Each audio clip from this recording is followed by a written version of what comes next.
Welcome back to the circle, everybody. This is our second annual New Year's special. But if you don't know what the show is, this is Lost Boys Cyber Circle. It is the place where I bring artists of all kinds, whether it be poets, writers, art, like visual artists, authors, or if you actually want to come on here and just have a conversation. We have a whole show dedicated to that, but I'll get to that in a minute. But if you are an artist who wants to come on the show, what I can tell you it is a safe space to come and share your inner self and be yourself and express yourself to your fullest without being judged or ridiculed by any means. So I hope some people will come join us here. It's a lot of fun.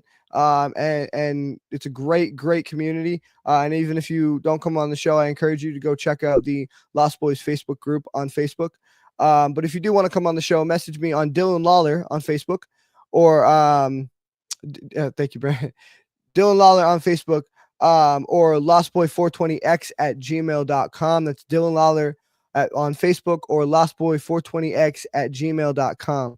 And also, as Brandon had up on the screen a second ago, please make sure you go subscribe and follow us on all these platforms tonight and every night at Saturday at 9 p.m. Eastern.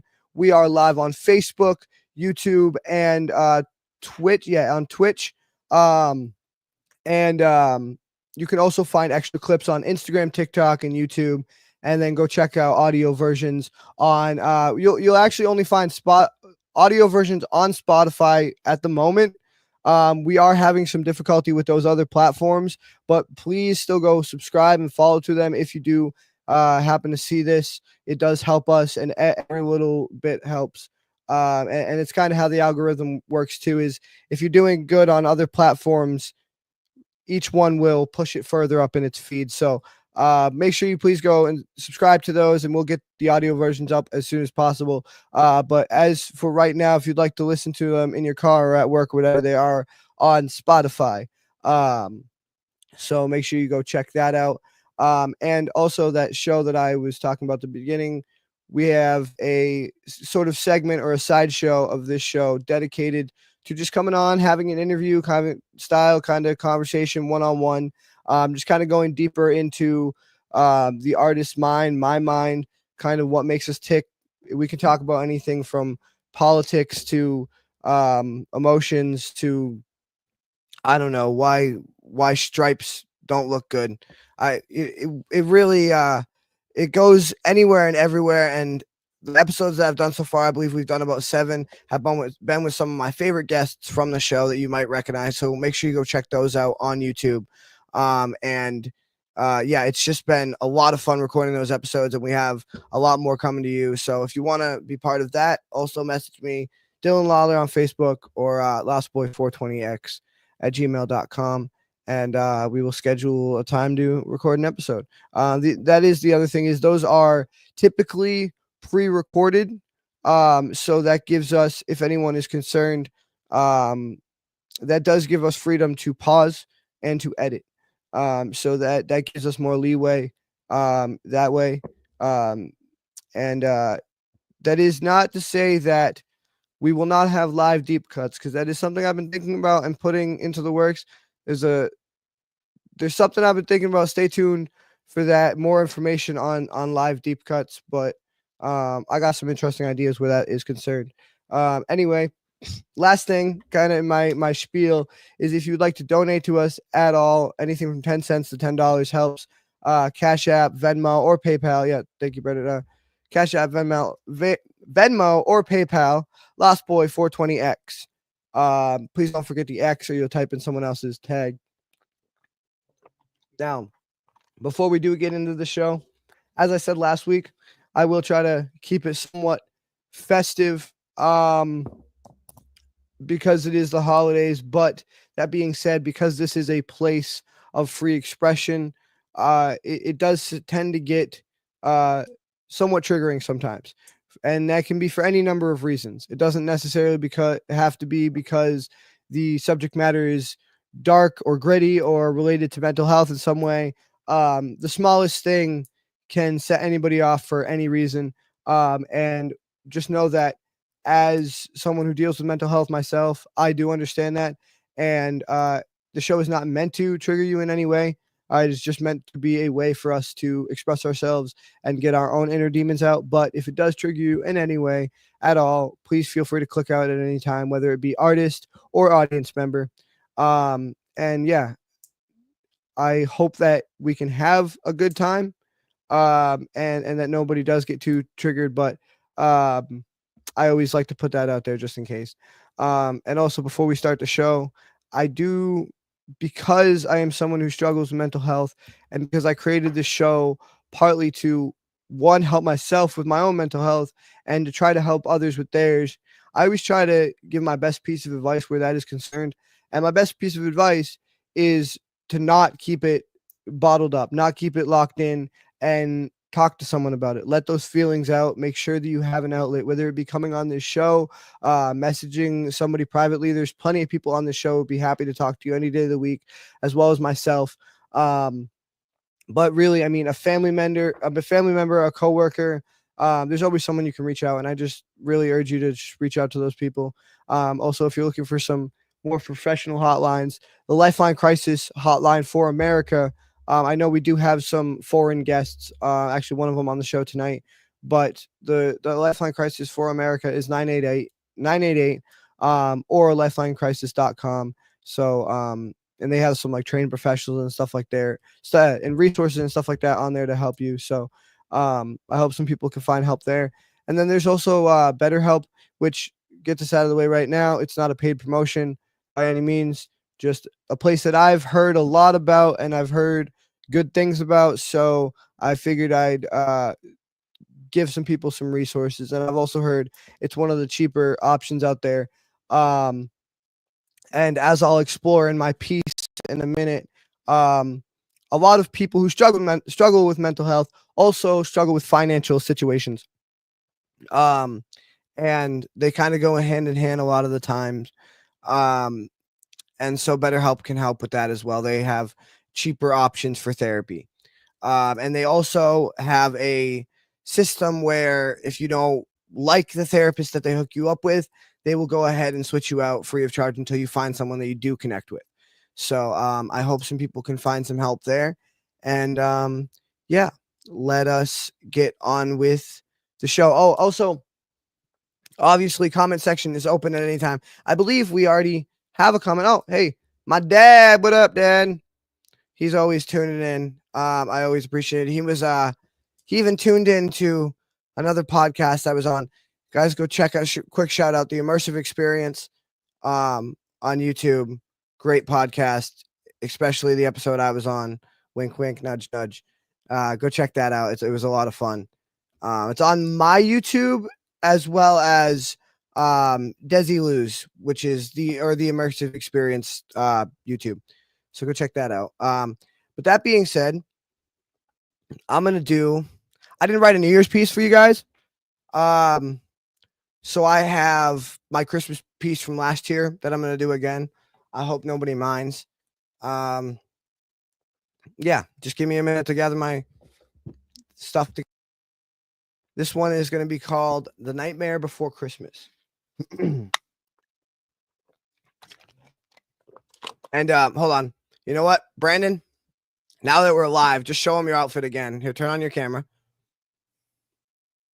Oh, actually, first of all, before I get into my piece, and before Brandon shows you his outfit, happy birthday, Brandon. His birthday was the 26th of December, right after Christmas. So first of all, Merry Christmas, everybody, and happy birthday, Brandon. Now you can go ahead, stand up, show him your outfit. I'll hold this for you. Kind of, Jack Skellington is like a favorite of his. That's partly why you'll see in a minute why I named the piece Nightmare Before Christmas, but partly in honor of my buddy over here. So, anyway, happy birthday, bro. Thank you so much.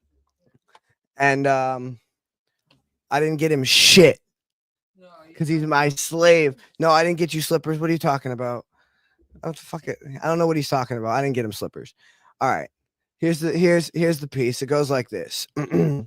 Nightmare Before Christmas. Dear Santa, Last year, I asked for your help. I asked for some health and I asked for some wealth. I just asked that a couple of these sad pieces sell.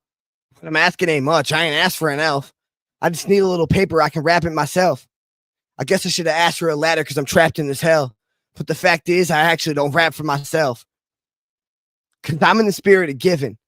I'm in the spirit of Christmas. I mean, I am the spirit of Christmas. Yeah, this year I'm stealing your gig, Nick, but the creep in your crib with the Grinch of the Halloween movie that Tim did, because now it's the season for me being back on my Skeleton King shit. And this year you better believe that I'm writing the list, but I'm already gifted. So let us get down to the business. Yeah, let us get down to this wish list, because this ain't a diss, but you don't want to go on my hit list. Nah, there is no forgiveness. And I don't gotta check that shit twice because I don't ever miss it. I don't get a check on the scope of the clip.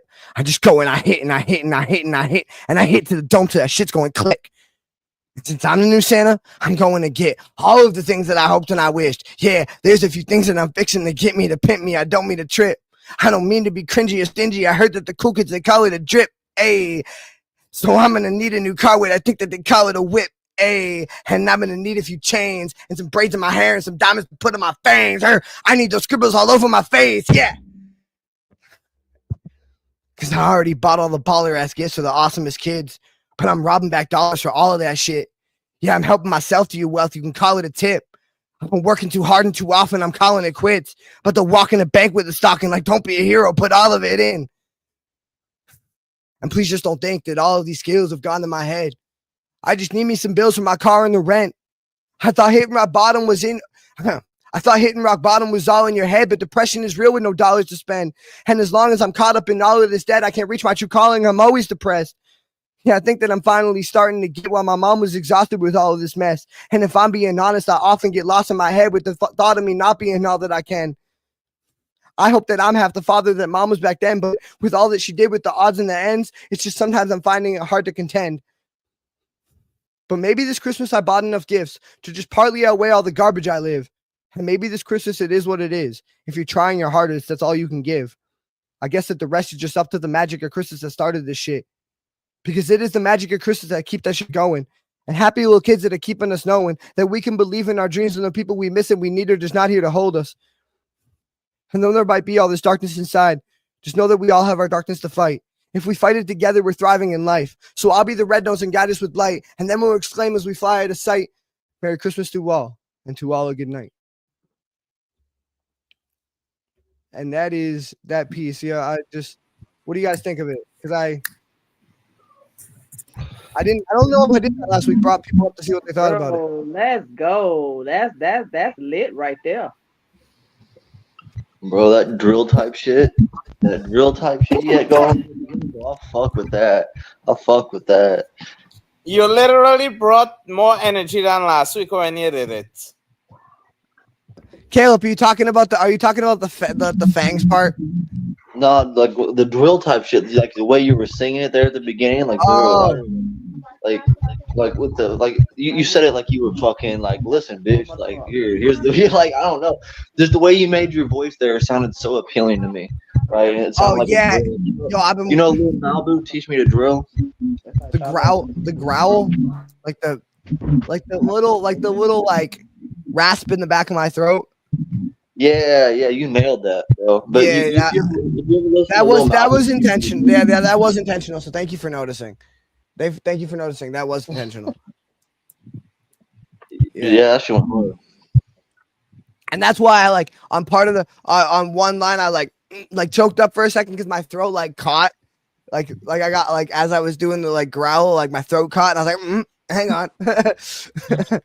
Oh shit, yo! And I don't know if you guys noticed or if it affected the sound quality, but when I did the fucking the fang, I need those diamonds all over my fangs, and then I did the growl. I fucking hit my mic. I fucking smacked my mic, and I was like, oh shit.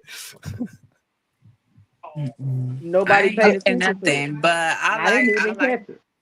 Yeah, I ain't hear it, but I like the way it came together. I think just watching you go through the process, I think I have a more of a inside vision of how it all came together. So I love the piece from when I heard it originally and just you practicing it. So to hear it all come together and to hear the cadence, the slowing down, the different changes, the intonation and the inflection in your voice, like yeah, it became more of a performance. Your lyrics always gonna hit because you're a lyricist, you feel me?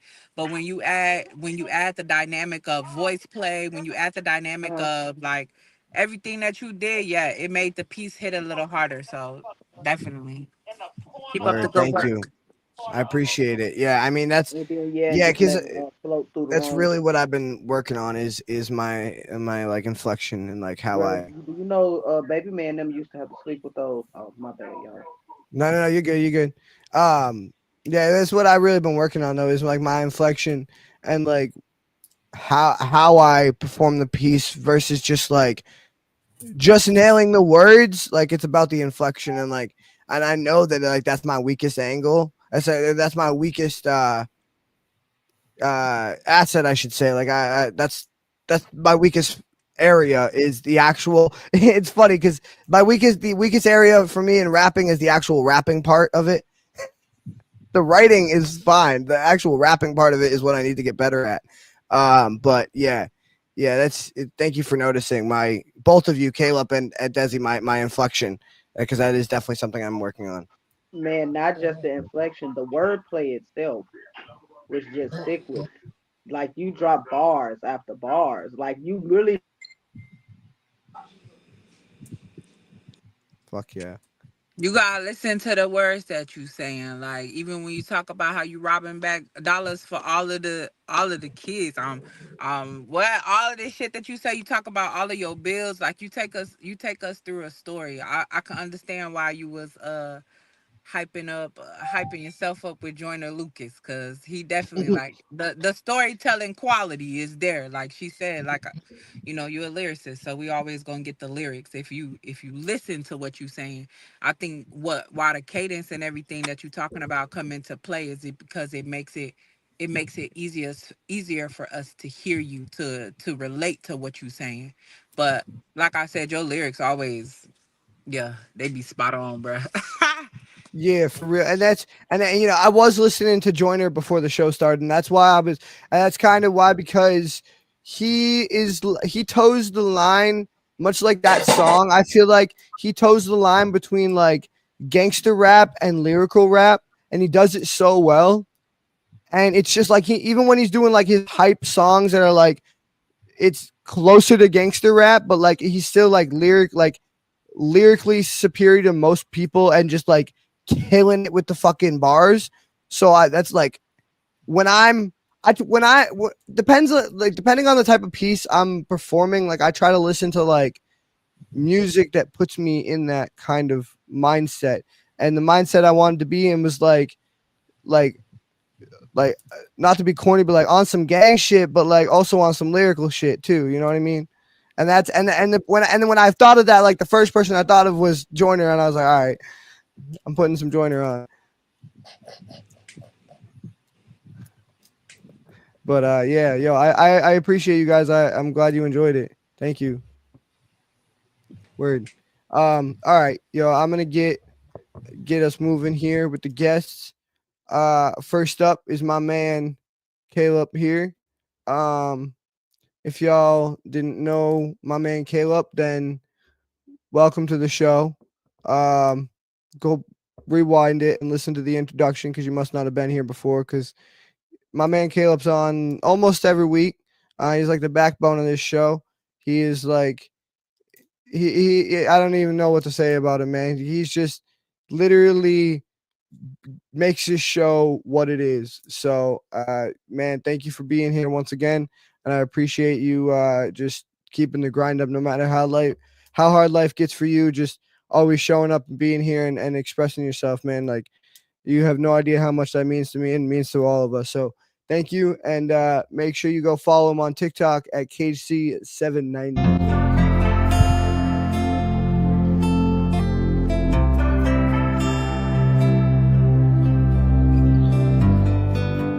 Anita. A little bit of rehabilitation. I have this compulsion of notion that each brain wave is causing commotion, that each stone slab that I lay causes erosion, each step that I take simply causes contortions, like my reality spits acid and I'm causing this brain to split open while hanging on the rope to my ceiling. I see the life in this message. It brings death in a bottle from a vast ocean, bringing tsunami waves while I harbor the pain through these countless hurricanes. Like so much that I'm stuck in the riptide, and luck is a landline. Once I make it to dirt, you'll see me stuck in the landslide, slipping through earth, trying to wait time. Pointless hours on minutes. I feel the soul sipping the seconds like bottoms up. I'm drinking hell's essence. Contemplating what life means while relaxing, waiting for fiends and relapsing my dreams. If you don't understand what I mean, then me and you simply couldn't be seen walking side by side. In the glass I walk on, it started to bleed. The mountain I climb gets bigger, and being in the house on the top is the place to be.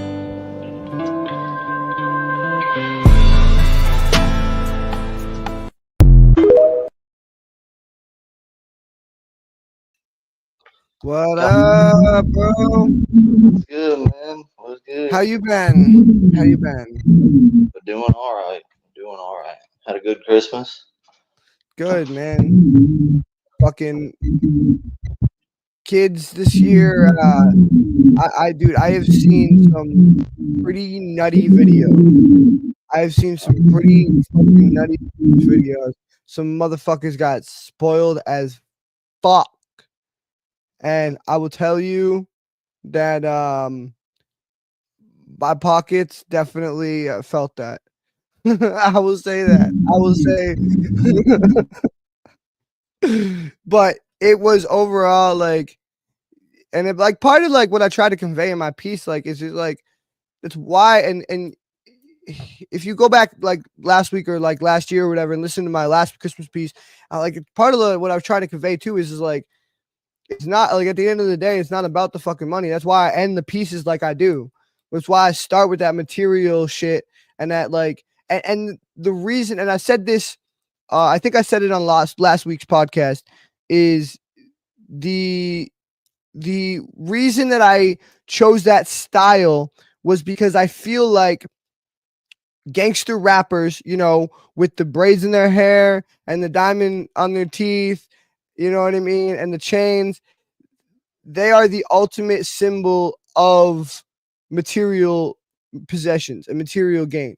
And so like, if you like, that's kind of what I was trying to convey, is like, it's really not about that shit at the end of the day. But you got to like, I was trying to illustrate that by like showing both sides of it. You know what I mean? But at the end of the day, yo, it's about fucking family. And it's about like, whether I had a good Christmas isn't reliant on like how much the fucking kids got or how much I was able to spend on people or buy my girlfriend or whatever the fuck. It's relying on like, you know, did we spend time together? Did we have a good time? Did we, you know what I mean? Laugh, fucking cry, whatever the fuck. But did we do it together as a family? Like that's what Christmas to me was about. So when I ask you if you had a good Christmas, that's what I'm asking. Did you have a good Christmas? Yeah. Yeah, dude, I had a good Okay. Christmas. Okay. I still got good plans to do Christmas over there, because I wouldn't know to make it out there. But here at the house, me, my old lady, my kids, they got unwrapped presents, made new friends. It's been an okay Christmas. Fuck yeah. I'm having I'm doing like a I think this is like one of the first years I've ever celebrated New Year's, but I'm supposed to be having like me and Brandon are supposed to be lighting some kind of things on fire or something outside. Yeah. I'll be there. Fuck yeah, man. Fucking yeah. Fly in right now. I'll fucking you're dude. You show up, you're invited. You can crash on my couch. Fuck yeah, man. I'll be there. 20 minutes or less. Watch. 20 minutes. 20 minutes. This man says 20 minutes. Bro, all right. Just for reference, I was in Ohio, just an hour away from you, and you were like, nah, dog, I can't. Sorry. I flew all the way to Ohio, motherfucker, and you were like, nah, dog, sorry. I can't. If you were like in Cleveland, I could, but you're in Cincinnati. You're too far. You don't understand, Dylan. You need to see That's the what car. you said to me.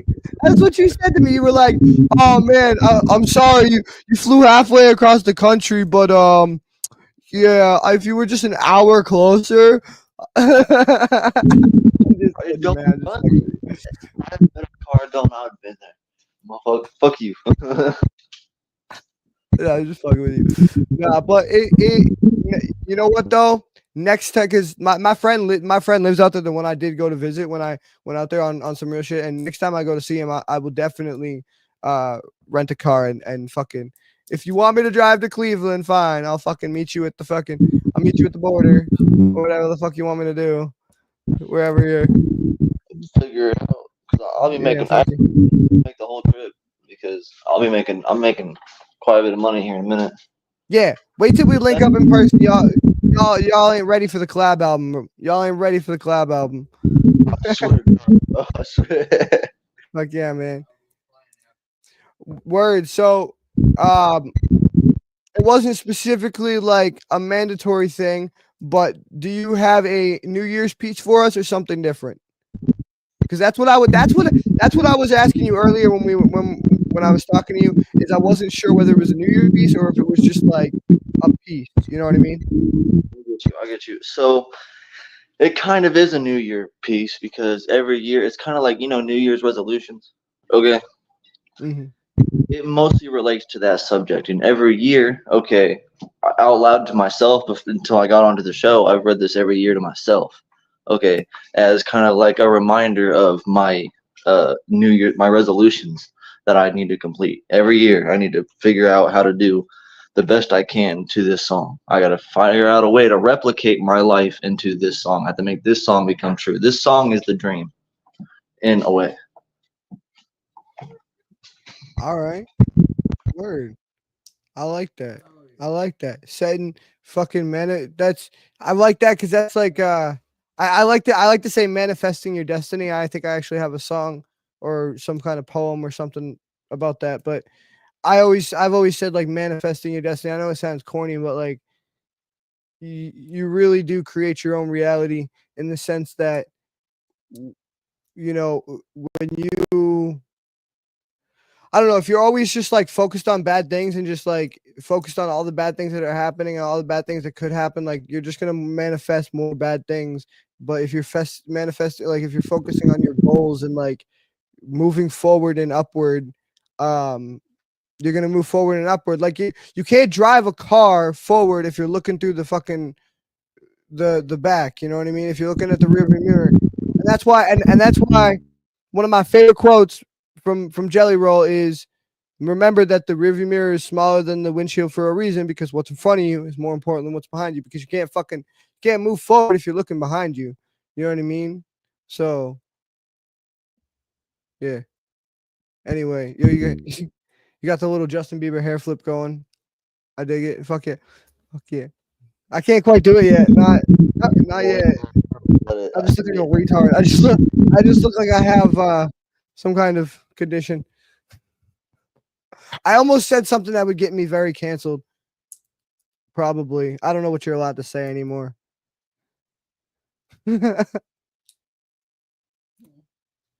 All right, we get it. Dude. We get it. You could almost do the emo thing, like Dude, I'm not even fucking. trying. That's how it grew. Like, make me self-conscious about it, pointing out my hair. I gotta make it look good, and I'm sitting here. No. Oh fucking yeah. All right, word. So, what was this piece called that you were talking about? To yourself. To yourself. All right, word, man. I'm just gonna get myself out of here, and I'll just let you get to it.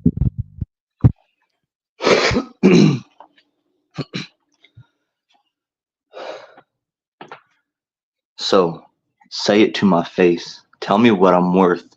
Tell me to my face how much of this empty space I waste. Tell me that I'm obviously precarious. Yell it at me like I'm deaf. Make sure I can hear it. I don't want to miss it. Make sure the words fly through the air and collide into my chest like a bullet. Make sure it kills me. So when I get up again, my new life wakes up sober, forgetting what I have to get over and to remember to always tally up the reminders. Take notes and post it on my wall, written everywhere on little squares. that you've lost it all before. So don't double back. Don't you cease up and fall. You believe in yourself. Don't let nobody bring you down. You stay put and set yourself above all else. Be selfless when you need to be. Be selfish when you have to be. Take every lesson like school is in session. Show them the imagination of your creations and cough them out like you're contagious. Write them down like they can surpass anyone's limitations. Reread these letters every year like it manifests greatness. I sign this to the old you. Ram these thoughts straight through your brain. Avoid the rain and erase the pain. Build railroads to your name.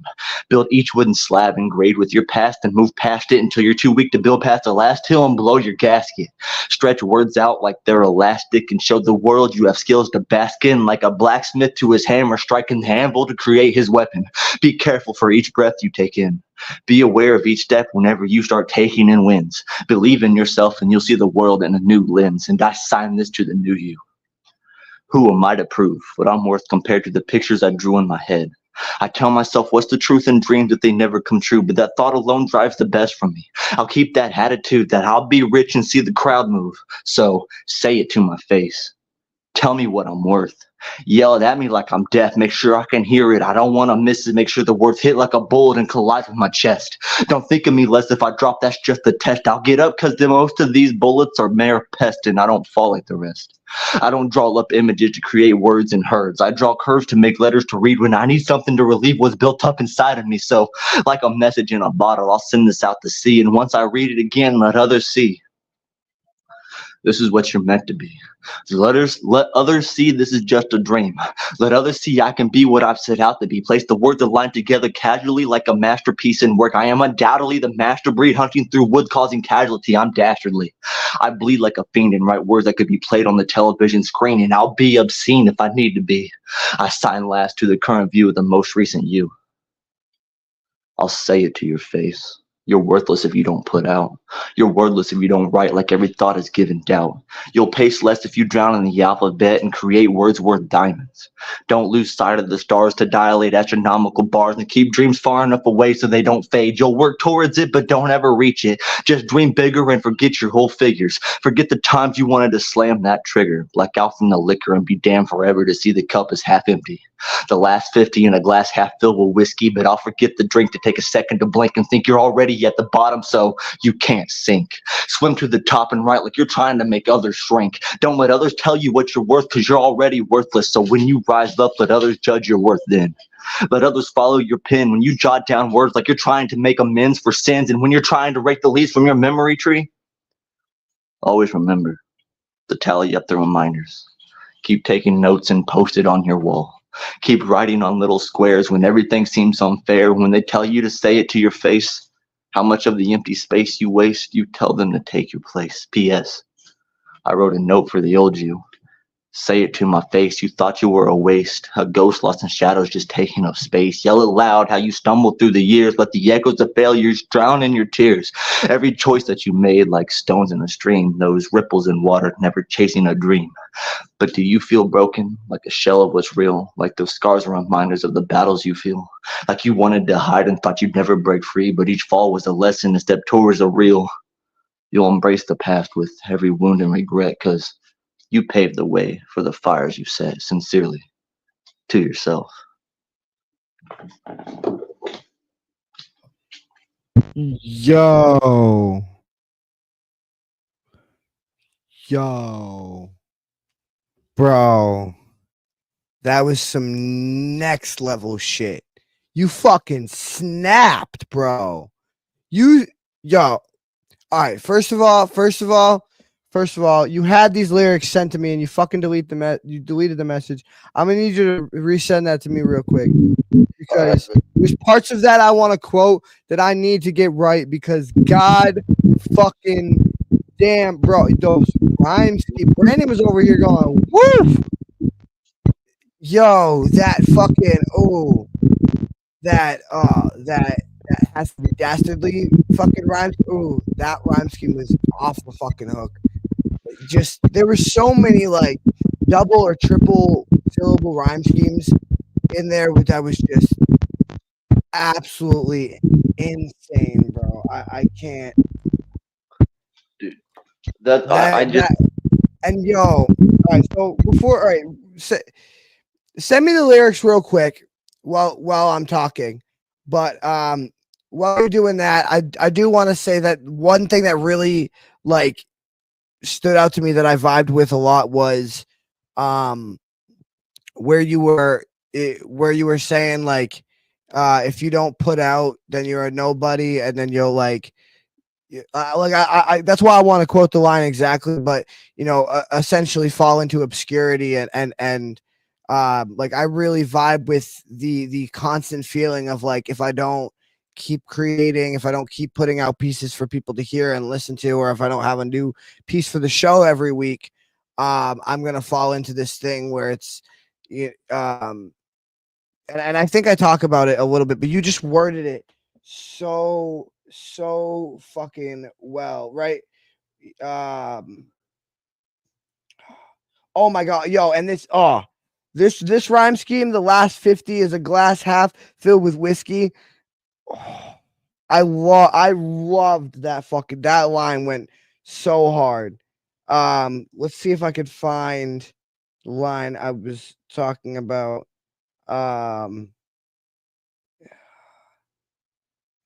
let's see. Oh, the rhyme scheme that was stretch words out like they're elastic, show the world that you have the skills in a basket. Fuck.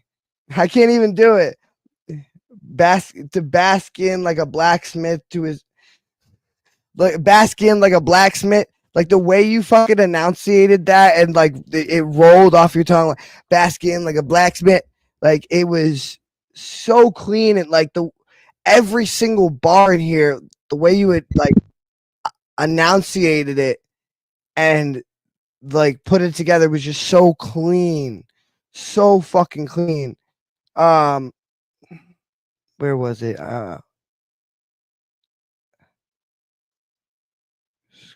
can't find it. You talking about that one line where it's like, let others see I can be what I've set out to be. Place the words that line together casually like a masterpiece of work. I am undoubtedly the master breed hunting through the woods causing. Yes. Yeah. Oh Yeah. my god, yo, that was just like Brandon was sitting here just like jumping in his feet, like, woo, woo, shit. God damn, yo. And no, but the part where the part that I was actually looking for was the part where you were saying if you don't if you don't put out fuck whatever I'm sure I'm gonna find it right after the show's over. That's always how this shit works, right?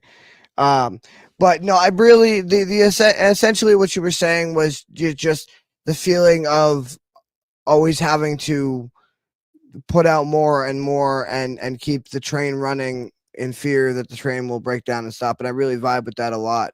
And I also just vibe with the whole concept of the piece in general.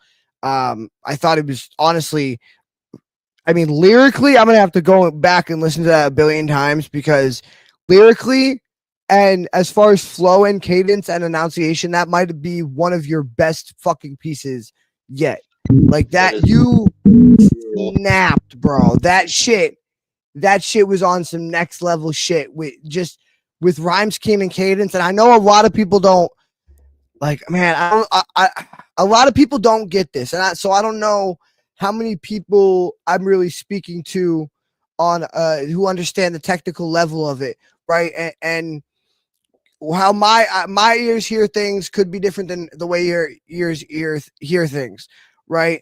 But I think still on a certain level, people's brains and ears pick up on, even if they don't understand what they're picking up on, like they're not able to break it down, like, oh, he's doing a triple rhyme scheme and he's rhyming that sentence with that entire sentence, and that's why it sounds like phonetically good, like aesthetically pleasing to the ear, is because you're rhyming the entire sentence or doing multiple syllable rhymes or the cadence is a certain way. People might not be able to pinpoint exactly what it is like I can, but I think that even to the untrained ear, people can tell how like much you've grown and your skill level has just And even people, especially who watch you regularly on this show, can tell how much you fucking snapped on that one, bro. Like, goddamn, just not just from a technical standpoint, but from a conceptual standpoint,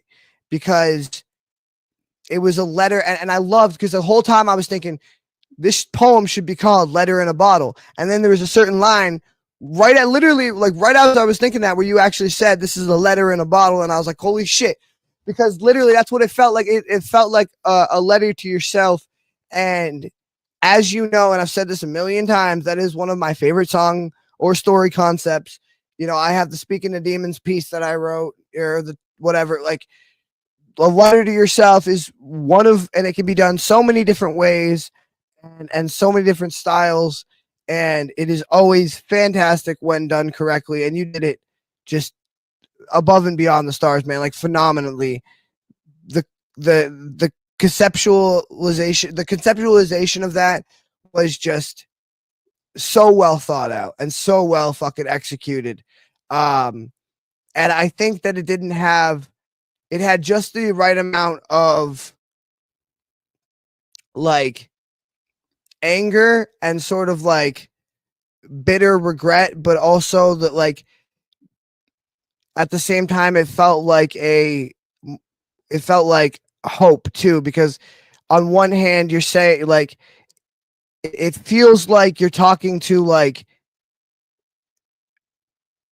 your past self, but then you're talking to your future self at the same time. And it's like such a weird, because you don't specify in it at all which you're talking to. And if you listen to it and you read the lyrics, it could go either way. You could be talking because you're saying, you know, don't do all this shit, write more, you know, keep a steady head, don't lose your temper, like all this shit. And that could be a letter to yourself in the past so that your future changes, or it could be a letter to yourself where you are now going forward, which is where the light of hope kind of shines. And so, like, I love how it's like the duality of the piece, how it's got a dark side and a light side, and it's all in the interpretation of how you listen to it and read it. Do you get what I'm saying? Yeah, actually, let me get, I clarify it by the character within each letter. So, like, when I said I signed this to the old you, I used the perspective, ran these thoughts straight through your brain, avoid the rain, build railroads to your name, etc., etc. And then the current me, I start using the character as I. You know what I'm saying? Like, You what am I? do. You know what?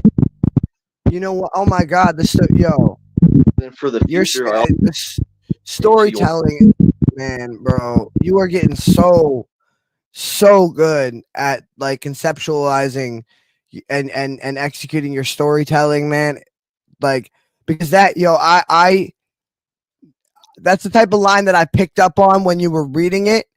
But then as I'm like sitting here trying to give you my feedback, like it's something that slipped my mind. But you're absolutely right. Like, the way you constructed that was, and that's really fucking cool, man. You just it's a letter to the old you and the new you at the same exact time, and like, and to myself now, my current view, right? It's past, present, future. and I just love you mixed. It's like it's the perfect mix of, like I said before, bitter regret and hope. And man, I don't even know. I don't even have more words, because it was just so fantastically executed, and that's really all I can say about it. It was just from conceptualization to lyricism to just everything on a technical level, from storytelling to how the words were crafted, like down to the syllable and the cadence. Just all fucking amazing, dude. You snapped. You went off on that piece. I I don't even know. That's Years old. I have to have it mastered by now. yeah. You smashed that shit out of the fucking park, bro. I'm glad I went first, because, and I don't envy the rest of you, even though all of you are just as fucking talented. So I'm sure you guys are gonna blow my mind. That's always how it goes, right? One person comes and blows my mind off, and I'm like, it can't get better than this, and it does, right? But I'm glad that I didn't have to follow you at least, because I don't want to follow that, man. That was killer. That was bomb. I don't even. Enough said. Enough said. Give it up for my man. We do have a comment in here. Just some clapping hands from my dad. Oh, and Brandon, he said happy birthday to you, sir. But yeah, yo, I'm bringing these other guests up and see what they thought of your piece here. Oh no, what do you think, man? Dude, he ate and left no crumbs on that one. Every time I come on here and you're on, you keep getting better. Because what I usually say for one of my own original things, I will say is the past me always saving the future me. And that's the same vibe I got from that entire piece. Yeah, I appreciate you. Oh, I forgot. There's one thing I wanted to say. There's this country song that like I grew up listening to, and my mom. It was like one of my mom's favorite songs, and it's called "Letter to Me," and it's actually one of my favorite songs of all time. And the first line of the song is, "If I could write a letter to me and send it back to myself at 17," and then he's like, then I think that, and then he goes like, first I'd start by saying, check under your bed. There's a fucking porno magazine or some shit like that, and like just to prove it's me. But it was like one of my always one of my favorite songs, because it was like he goes back and like thanks one of the teachers that like put up with his shit so much, and just like tells and just basically the whole moral of it is like, be more grateful, but there's actually a deeper message, because there's one line where he's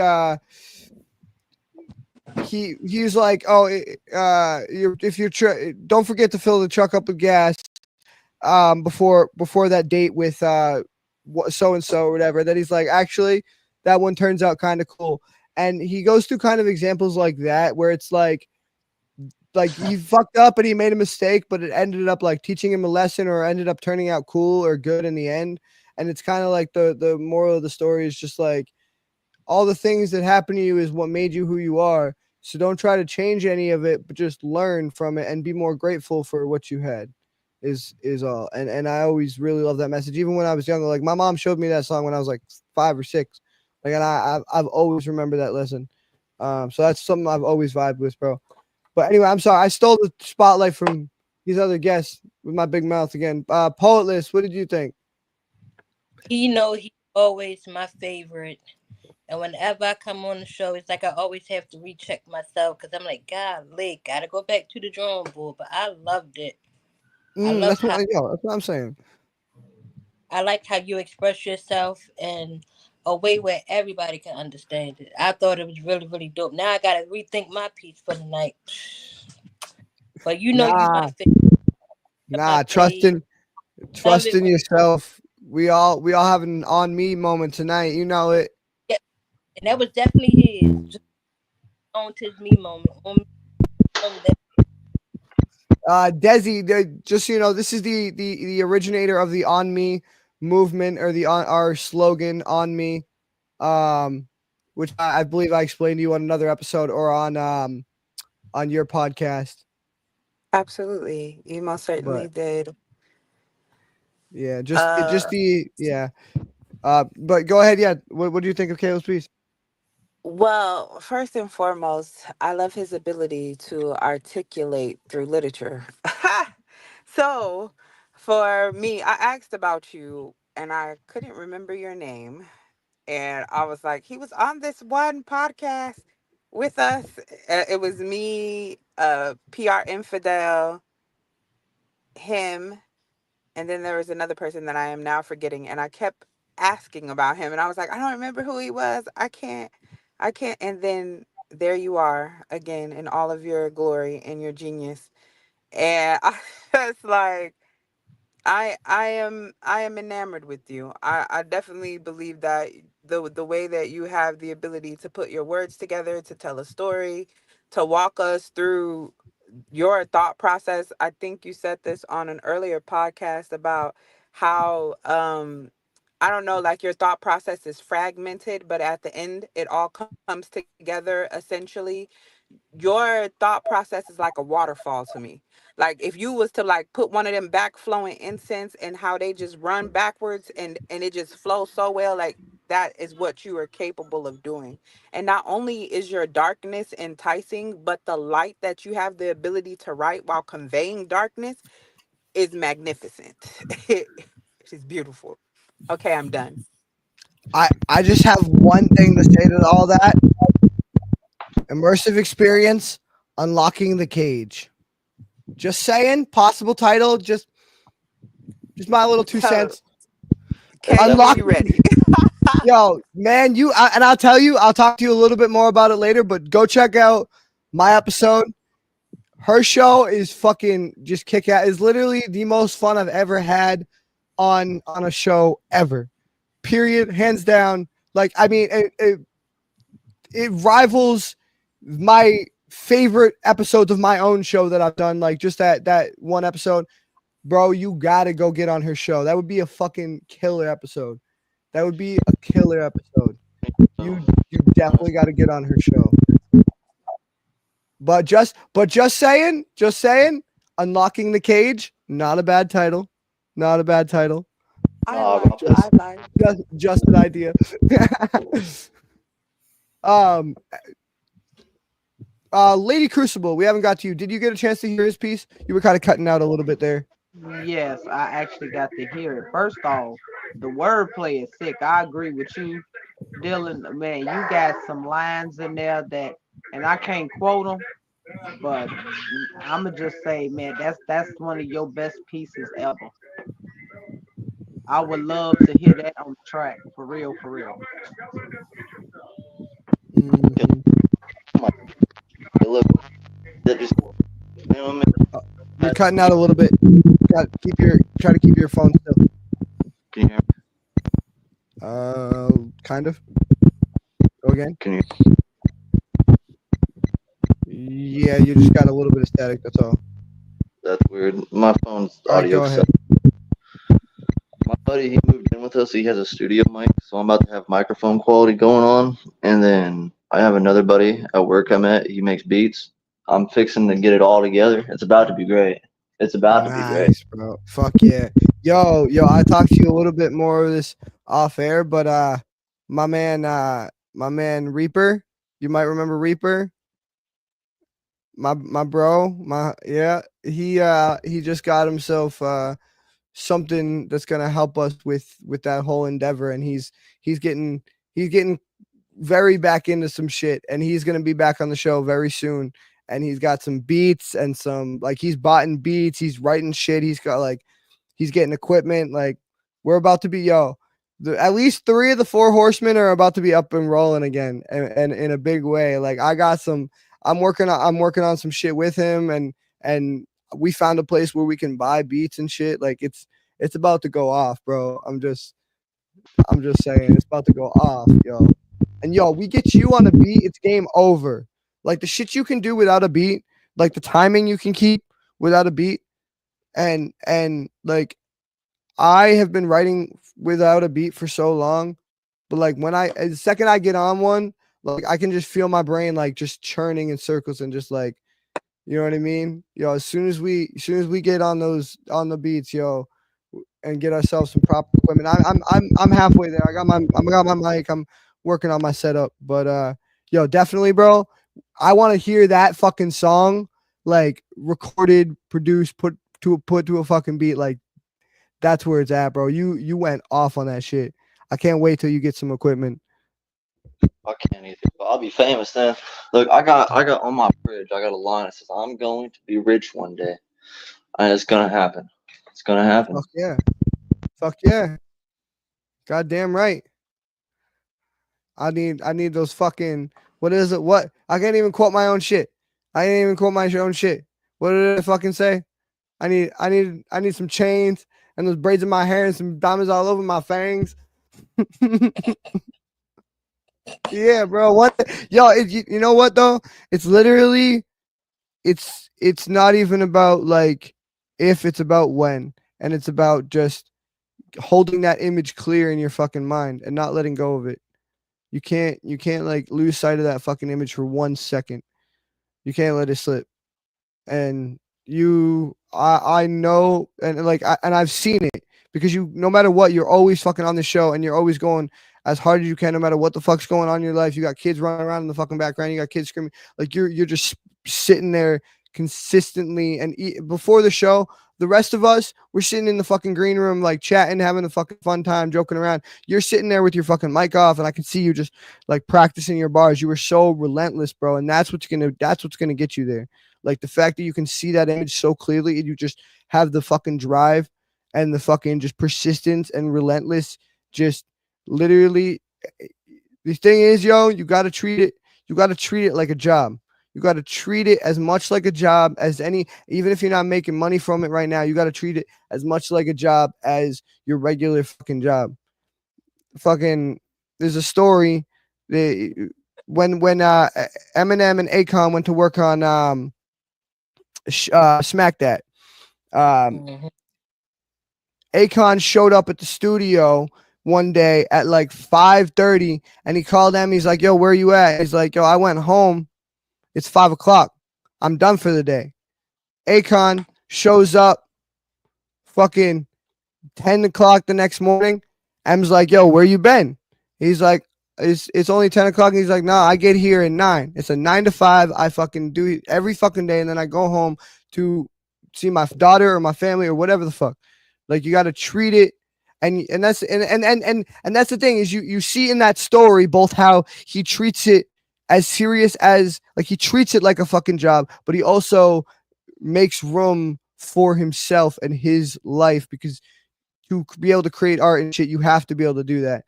And man, you do such a good job. Like I said before, you got kids growing around in the background. You're a great dad. You're fucking taking care of your kids and everything, and fucking trying to give them a Christmas. And then while you're writing fucking dope bars and shit. And like, I really admire your persistence, bro. I can't say it enough. Just fucking hats off to you, bro. I think Ono is the one person who hasn't spoken yet. No, I spoke and said that his bars always eat, leave no Oh, you crumb. did say that. Oh my God, yes. Yo, I actually Oh love that my god. analogy. I love that. Yo, Yeah, he eats up the mic, yo. He just yeah, fucking yeah. Because every time he spits something different, and Dylan, you're right. He needs to get on a beat. he needs those diamonds all over his fangs. Arr. Mhm. Yo, you know what I thought of doing? I actually had a plastic pair of like vampire fangs, and when I did that line, I was gonna like pop them in real quick and be like, "I need those diamonds all over my fangs," and just be like, it'd be all corny. I don't know where they went though, but nah, man, I don't, the fucking, the sky's not even the limit for you, bro. The sky is not even the limit. The stars not even the limit. Like, he fucking literally, Out of the you stratosphere. have no limits. Absolutely, bro. Out of the fucking stratosphere. Absolutely. Thank you for being here, man, and thank you for always being here. As I said, um, and if you can stick around, I know you gotta get out of here and do your shit. But if you can stick around, stick around. If not, we'll catch you in the comments. And yeah, thank you for coming on, man. No problem. Appreciate y'all. All right, guys. Next up is I believe she's been on a couple times, but I believe she's still our newest guest. Have we had anybody? I'm not sure. I She is one of our newest guests and one of my favorite guests. Just from the first time I even met her, one of my favorite people. She is just like so genuine, so kind-hearted, so just talented. I mean, lyrically and just conceptually, not just in her pieces, but in her own show. And I've talked about it a couple times throughout the show already. The immersive experience. Um, so please welcome Desi Lou. And I was about to tell you all about her show, but I didn't have my thing pulled up.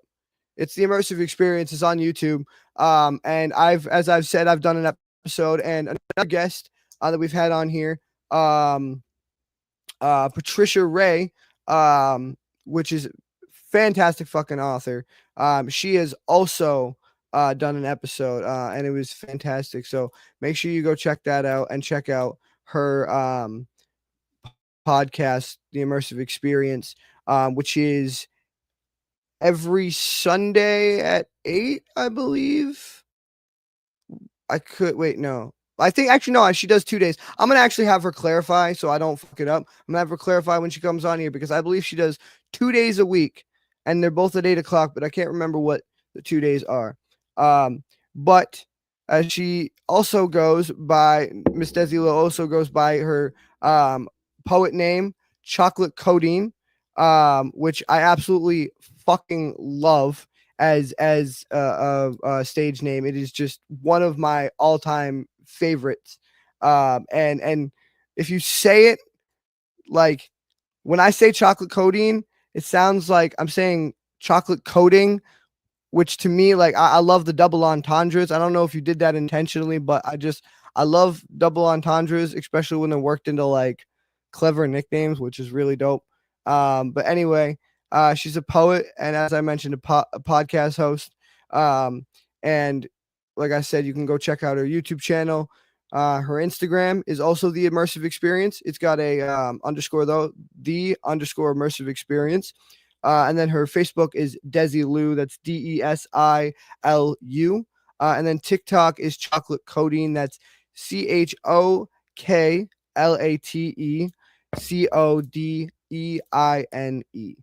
So make sure you go check all that out. And please give a warm welcome and a happy New Year's to Miss Desi Lou.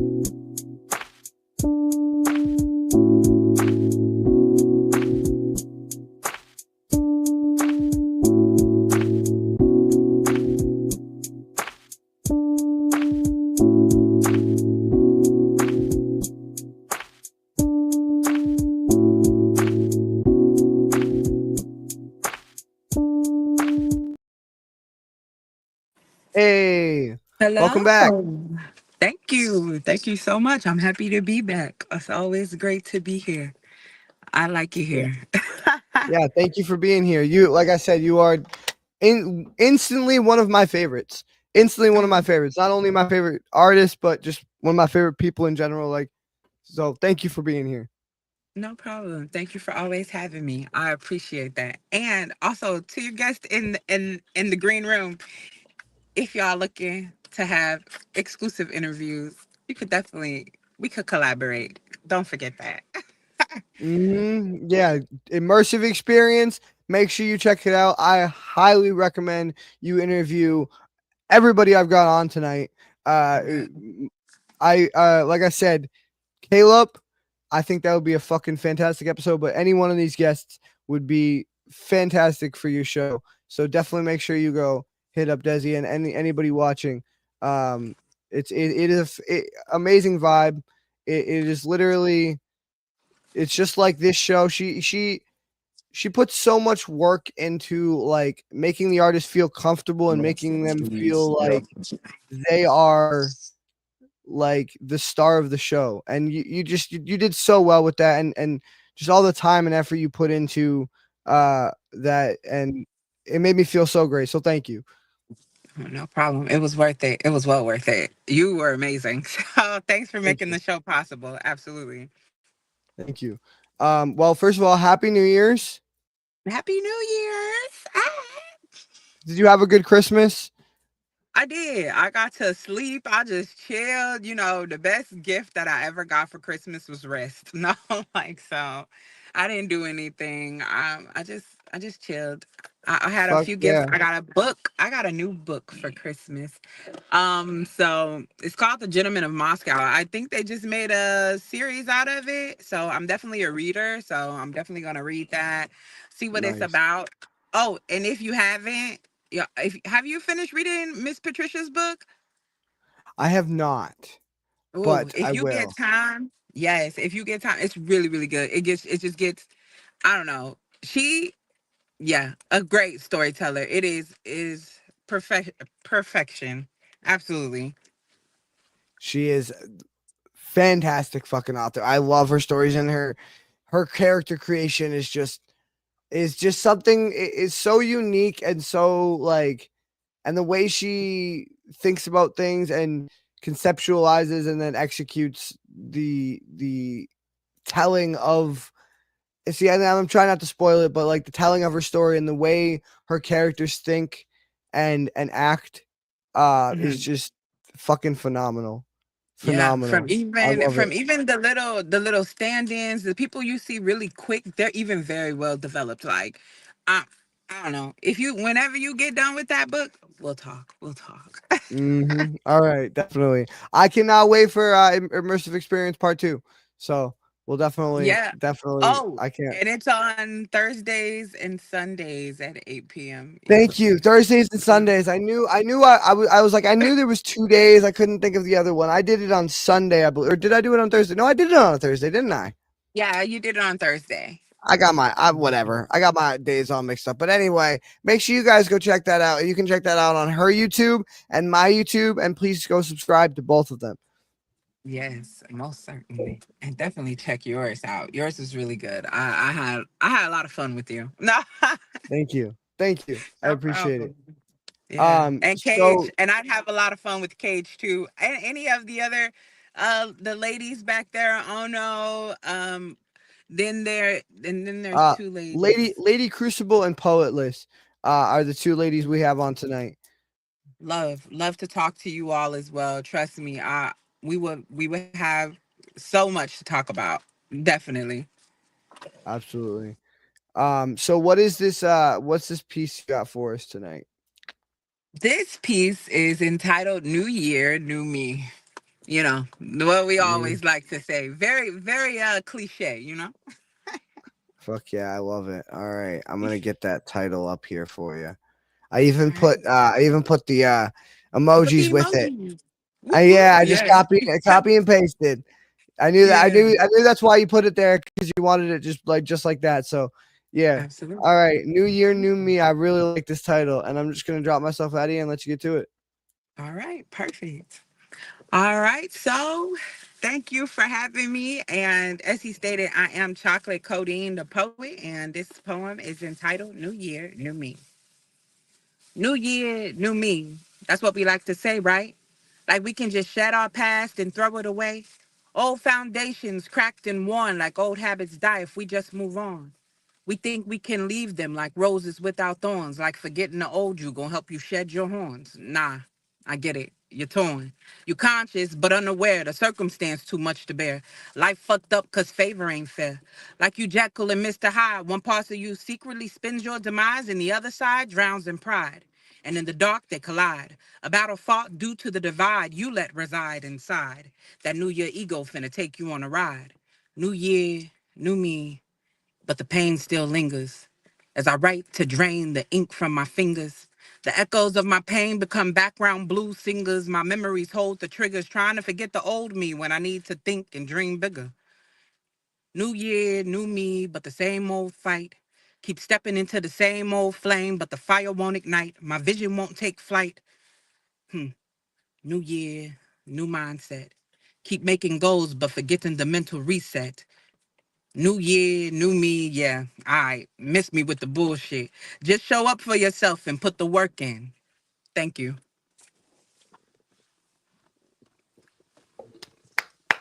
And this is exactly why I put you on the New Year's episode, because this is nothing but an on me night, and Yeah.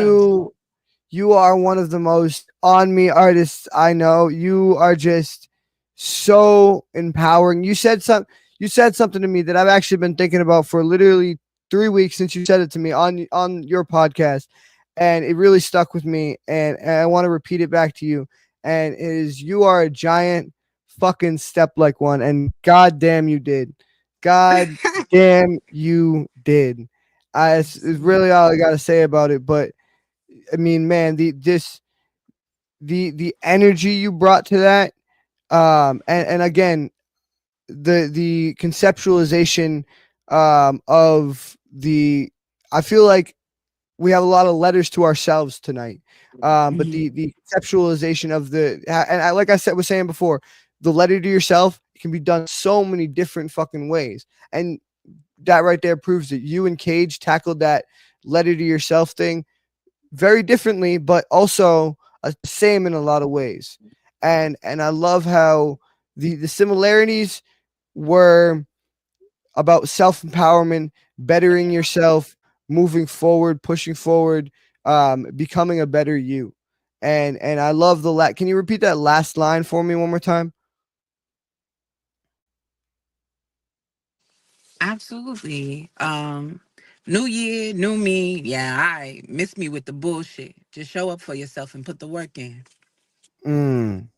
Literally, that's really all it is. Because at the end of the day, fuck all the bullshit. It's about, and I was telling Cage this literally 10 minutes ago. It's about persistence and sitting there and putting the fucking work in, showing up, sitting at the desk. And this is why I do not let myself go without, doing a show every week or whatever it is. Like, it is about, and I was just talking about, the story about Eminem. It's about showing up and putting the work in. I really, really resonated with that line, and how you encapsulated that in your piece. And it was really just, the whole piece was just, I mean, you just whipping yourself into shape, just taking that fucking cattle prod and like, get the fuck up, motherfucker, let's do this. Like, Eminem has a line that, and I don't know why I've always loved this line. I think it's just the way that he says it, but he says like, um, uh, you gonna take, you just gonna sit there and, oh, hold on, fuck, what is it?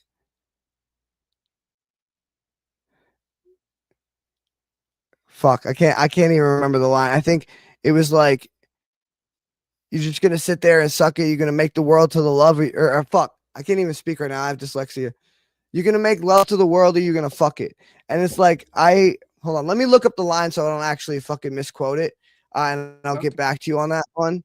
But Okay. the line is like, in, I believe it's in his recovery album, and all the songs in his recovery album have that same like not aggressive and angry, but that like, that hype, get up and fucking push yourself to be better, and like, fuck the world, fuck the bullshit. You, like you said, you missed me with the bullshit, you know, get up and fucking do something about it. Get up and better yourself. And I really love how you honed in on that concept.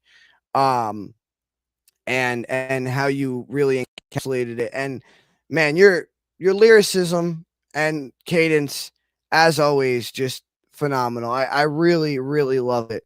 It's just, um again, why I put you on this particular episode is because it is so empowering and so like strong every time you speak. Like, I don't know what it is about, it's, if it's just your voice or your cadence, or all of it wrapped together, but it is something about the energy that you bring when you speak and you spit your words that just like, it thrums with this like power that you can almost feel, like the, like a, when you strum a guitar chord and you let go of it, and then there's that after, like, that's the effect that you give when you speak, is that, like, that feeling of just like a tone of hope and empowerment.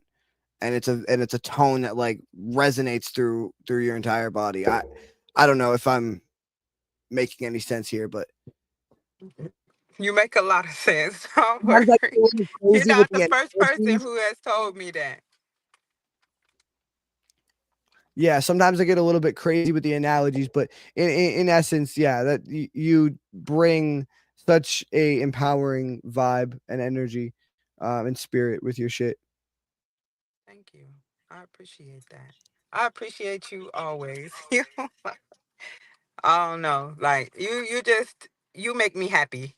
It's a feel. It's something about you that you just have the ability that just this community that you've put together. So for me, for you, it's always like just a genuine sense of yeah. Like I know you're genuine. So thank you. Thank you, and that, I mean that I'm glad that you feel that way, because that is the most important thing to me about the show, is that it feels, at the end of the day, it feels 100% genuine and 100% real, and like you're able to connect, and like you're able to be yourself, because what the fuck is the point of, you know, I don't know. For me, what is the point of doing a show like this if everybody's putting on an act, you know? And I could go anywhere to see people put on an act. I could put on Netflix to see people put on an act. Like I I need something more. I need substance, and I need other people to have substance in their life. And I know this sounds corny, but spiritual substance, you know, full soul food, as they call it, you know, like it's really what it is. It's uh that's why I sit myself in the chair every single week, because you guys, it's worth it to me, because I know you guys feel safe here, and you guys feel like you have a safe place. And to me, even if I'm tired or exhausted and don't feel like doing it, like it's worth it to give that to you guys. So I'm glad you feel that way, and thank you.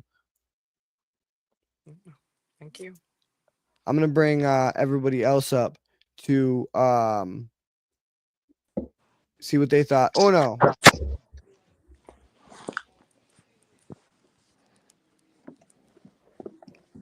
Oh no. Yeah. What'd you think, man? Yeah. It's fire, fire, fire, because that was lit. Because it holds true. Because a New Year's resolution, as I say, within the first 10 days of the year, always good. But what is really mean to be a new year, new you? Because sometimes you have to change, yes, but who do you have to change for? Only if you're doing it for yourself, then you change. Absolutely. Yeah. I definitely agree with that. For sure. Poetless, what did you think? I'm ready for the new year. She got me all pumped up about my goals and really staying true to myself. I can really, really relate to that. And everybody got to do that. They got to do the inside work, shadow work. But most people don't want to do that. But if you want to do that, like she said, if you want to be a new you, then you got to cut all the bullshit out. How you want to be something new when you still carrying old habits? You can't do that. Oh, yeah. No, absolutely. You you have to put in the work, put in the persistence, put in the effort to keep that image, like I was saying, the image of your goals and what you want to be clear in your head. Um and really envision what you want to be, and who you want to be. And yeah, man, I'm ready for the new year too. I'm ready to go into it fucking swinging. We're kicking ass this year, guys. We're, make no mistake about it, we're kicking ass this year. Lady Oh, Crucible, what'd you think? Man, she got me over here with my pen and my pad, writing down resolutions and what my new goals gonna be for this year. It's like the sentiment of it, like you said, in order to move forward, we got to stop going backwards. You got to release the bullshit in order to even have a thought process these days. So it's like, yeah, I can definitely relate mm-hmm. to that too.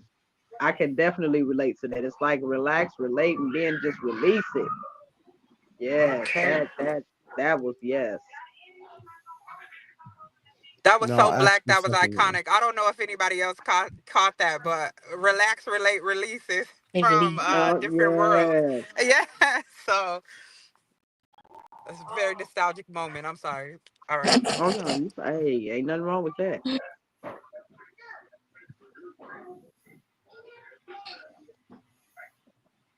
No, absolutely. That was uh, no other word for it but iconic. I absolutely fucking I love that word. I love that fucking word because that is exactly what that was. Iconic. Thank y'all. Y'all making me blush Oh, real hard. oh man, kids, what do you think, man? And look, man, you came on the show with one energy, went into that poem with another. So I don't know what to think anymore. To be completely honest, you had two different energies that whole time. The energy you had to that whole thing, right? The whole thing, right? The words you chose to use to paint a picture was damn near realistic. It was a very close section that you could have to be able to see the entire way that you have that played out. And then at the very end, the way it wraps up is miss me with that bullshit. Like I like go up. That's all there is. Thank you. Thank you all. Yeah, absolutely. You like I said before, you are a giant fucking step like one, and you certainly did. So thank you. Absolutely. Um, Thank you for the platform. I appreciate you. I appreciate all of you guys' feedback. I hope y'all got some great New Year's resolution and that y'all mindset is on the list just as much as anything else. As the new house, as the new apartment, to keep showing up for yourself, like Dylan keep talking about, like Mm-hmm. it really is imperative. If you look around and you think about how often we show up for everybody else and how much we don't show up for ourselves, you'll Mm-hmm. really be sitting over there like, dang, I really don't fuck with me at all. So definitely, Exactly. no, if you put absolutely, anything, you put anything on your list this year, put to show up for yourself. Yeah. absolutely, absolutely. Just literally, that's what it is. You show up for yourself. Be and it may sound selfish, like look out for number one, but at the end of the day, like you can't take care of anyone else if you ain't taking care of number one. You have to be, the one who at the end of the day, no one's gonna drag your ass out of bed. No one's gonna you have to be the one who kicks yourself in the ass. And you have to be Mm. your number one. You have to be your own rock at the end of the day. And you can have a Yep. support system like the Lost Boys, right? Great fucking support system. One of my personal favorite communities ever in the fucking world. And but at the end of the day, it's on you. It's on me. Fucking Yep. it's literally at the end of the day it is on me. Um and thank you all for being here and embodying that so much. But real quick before we get to the other next artist, I did find that quote. Um it said he said you're just gonna sit there and take it and make him suck it. Fuck. You're just gonna sit there and take it or make him suck it. You can tell him where to shove it straight up. You can make the love. I can't. Why can't I speak tonight? Fuck. You're gonna sit there and take it and make him suck it. You're gonna tell him where to shove it straight up. You're gonna make love to the world or you gonna fuck it. And I don't know why, but I've always loved that line because it just like this just well actually this verse of this song, it's living proof. It's verse number 2. It's Eminem's verse of the song Living Proof, and it is just like it's like a kick in the ass. It's like get the fuck up. It's like he's like get the it's like one of those songs that it literally really like is is empowering and really does like gives you I don't know what and I don't know what it is about certain songs like that, but they're like jet fuel for like your veins and your like brain. Like as soon as they come on, or like, as soon as you hear a certain line, you just like it gasses you up. You know what I mean? Um, and that like that's kind of I don't know. Someday I hope to be able to do that with my piece. Get You somebody do as that gassed up, already. What are you talking gassed about? up as that. Don't be sitting Like over that's here quoting me and then downplay yourself like that. You do it nah. already. You do it. You do it. Literally. Well, But thank you. I appreciate that. it's a reoccurring theme of move or be moved. And that's what we always battle. we battle that reoccurring theme. Even when Cage did his, and he was talking about how who goes down in that whole thing. It's all about moved or be moved. Everything that we do, either you get up and do something, or somebody gonna do something for you. Cause either way, you finna get the fuck out the way. Either way. Mm-hmm. Mm-hmm. Yep. I could not have said it better myself. Well, thank you for being on. And with that, we are going to get to our next guest. My man, Ono. I will play your flyer for a brief moment here, but I'm not going to play the entire thing because it is a 3-minute flyer here. So, but real quick, let me introduce my man, Ono. He is a poet and a author and a teacher from Trinidad. And he's got multiple books out on Amazon. He's also part of a group initiative called Bond with Words. That is much like the Lostboys group in that they are bringing awareness to mental health through writing and poetry. You can go follow him on Instagram at the Ono1, on YouTube at the Ono X, and on Facebook at the Ono. And some of his and his website is theonoxpoetry.weebly.com, and you can find all of that on his website. Some of his books are Midnights. Now that's what I call poetry, and he has a new one releasing on New Year's Eve, I believe. And I don't remember the title, but I'm going to let him tell you about it as soon as I bring him up on screen. But go check out those books on Amazon, and please welcome my man Uno, one of my favorite fucking guests, one of our most reoccurring guests, and just one of the most persistent and prolific poets that I've seen. And also one of the biggest Taylor Swift fans I've ever met. But yeah, welcome my man Ono. Circles.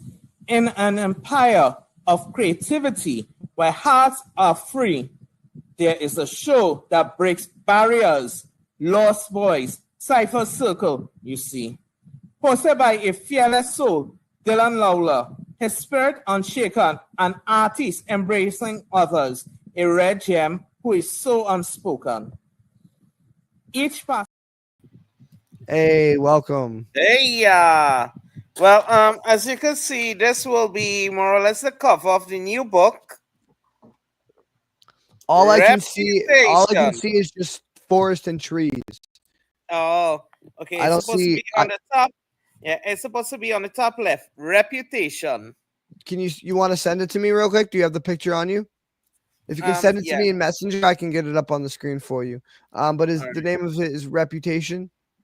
Yes. And I wonder, who has an album called Reputation again? I forgot. I don't know, but it's probably Taylor Swift. Oh, wow. You know your stuff. Yeah, I got tired of her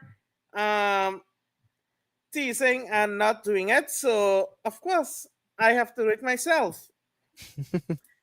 Yeah, so let me see if I could do the photo. Oh my gosh. Okay. Yeah, it will just take me a minute, but let me just give you a little synopsis of this book. Yeah. So I had no idea what it would be looking like. But what I did, I said, you know what? I'll just let the poetry flow. And it is literally based on my new love. So how long you been working on this one? 8 hours. No, I mean the book. 8 hours. 2 hours a day from Christmas Day. Really? Wow. Okay. All right. That's. Yeah, I mean, hey, at least you're putting it. You know what I like about that though is the like the persistence of like keeping yourself on a regimen like that, you know? Mhm. Yeah, because I literally having 25 poems in the book. It is 22 poems written between Christmas Day and literally just before 7 o'clock, well, 6 o'clock your time today. It was officially finished. Wow. Nice. And as I said, it's based on my girlfriend inspired the whole book because, as I said, I didn't even know what the book will look like. Nice. So, Nice, dude. That is really cool that all like just sort of fell into place. You kind of fell into this new relationship and then like a new book just sort of spawned out of nowhere from it. That's like shit that you hear in like fairy tales, man. That's crazy. That's cool. yeah. So, what happened is, I'm not, this one I'm going to do tonight is not really a New Year's poem, right? But it's totally different because this book is based on two different things. The Jahari window. I don't know if you ever heard of that for psychology. I don't think I have, but go Okay, on. so in psychology, it is literally four pains. Things that people know about you and you know about yourself. Things you know about yourself, but people don't know. Things people know about you, but you don't know about yourself. And the fourth one is you and the people will never know about yourself. I Mhm. have, so I'm calling it the Jahari window downloads version, where I'll add on two different panes. One is the pane where you let people see one thing, but it isn't real, and the things that people show you, but it isn't real. And Okay. and like now that it's called poetry, I was inspired by nature. Mm-hmm. So it have a few pieces, well, the majority of pieces intertwine nature in each of it. So Okay. Okay, so that's kind of where you got the idea for the artwork for the cover. yes, and this is an original picture I took on Christmas Day. Oh, cool. So that's an actual picture you took. Nice. Yes, I like that, man. That's cool. That's cool. yeah. That's So cool. I sent it to you on Messenger. Oh, So all right. Yep. Let me get that up here for you.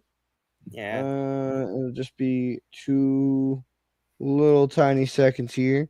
Do do do do do do do do do do do. we need Just a last week music. beep do do do do. Let me get that up here for you. Boop doop boop boo. Here we go. Here we go. Let me. Where does it go? I put it on there. Fuck. Technical difficulty as always. I know what it was. I know. I put it on there. I can see it. I can see it with my eyeballs on my phone. God damn it! What is going? Oh, Paging there it is. I skedaddle. found it. I found it. Reputation by the oh no. The only thing I will say, I fucking love the artwork, but the only thing I will say is I think the title and your name needs to be bigger and a different color. That's all. Yeah. Well, Just this one was a rushed mock-up for the show. oh, okay. All right. Yeah, Yeah. no. But just the only and then and that's not to say like I can't read it, but the Ono kind of blends a little too well with the rock, just the color it Mhm. is. Maybe if it was like a deeper black, or if like you went a different color with that, and then the reputation, and then obviously all your artwork, but just a suggestion, Yeah. just like And And honestly, I like it. I like it up in the corner like that. You don't even have to center it. I think just make it a little bigger is all. yeah. So I'll do that for tomorrow, so it could actually go onto Amazon and Nice. drop. You're just gonna put it up on your fuck. Nice, dude. That's really Yeah, cool. I really gotta and start. yeah, I'm gonna dress because you know what, Amazon, you just drop it, and I want to come out at midnight for New Nice, Year's. nice, Yeah, nice, man. All right. Well, everybody stay tuned and check that out. So this piece that you got for us tonight, what is it called? aquamarine, Aquamarine. All right. and I it will let was yeah, and this I will piece was let you literally based on that picture. I will let you get to it. I will drop Hmm. myself out of here. Aquamarine. Dawn's cradle, a river winds, a tale of love and longing entwined. Waters whisper, secrets of old. Embrace aquamarine, dreams unfold. The river poet flows soft and slow, carving the earth with a tender glow. His current a dance, stitching a silken thread from the mountains high to the ocean's bed. Beneath the azure, the depths reside, a place where passions and mysteries hide. She, the sea, a vast lover, sweet chocolate, bold and grand, calls to the river with a beckoning hand. O sweet river, with your gentle flow, come taste the depths where the wild tides grow. Here in my arms you'll find your place, in the heart of the ocean, a boundless embrace. The river hesitates, his heart in two. He carries versad whispers, verse whispers of skies so blue, of lovers he has seen winding on his winding way, of laughter and tears at the close of the day. Yet the sea, with her fury and grace, stirs the river's soul, igniting that chase. Let go of your banks, let your spirit fly. Together we'll dance neath the vast open sky. Encourage the lonely river surges ahead, crossing the thresholds where dreams are bred. He merges his essence to her sea's wild roar. Together they create art evermore. Days turn to midnights as the seasons spin. And in the dance of tides, Neo, the love that begins. A rhythm of hearts, both tempest and calm. In the embrace of aquamarine, they find their balm. Yet love, the tide knowing ebb and flow, moments of warmth, then the chill of woe. Storms may arise, and the currents may tear. The river, now restless, drifts in despair. O mighty sea, he cries at midnight, why must we part? Our heart feels so right. Must I return to the shores I once knew? When the depths of your love so fiercely true. But ocean replies with a voice like thunder, dear river, my heart is both joy and wonder. Love is a journey, a path we must chart. In our ebb and flow, we must play our part. The river, though weary, finds strength anew.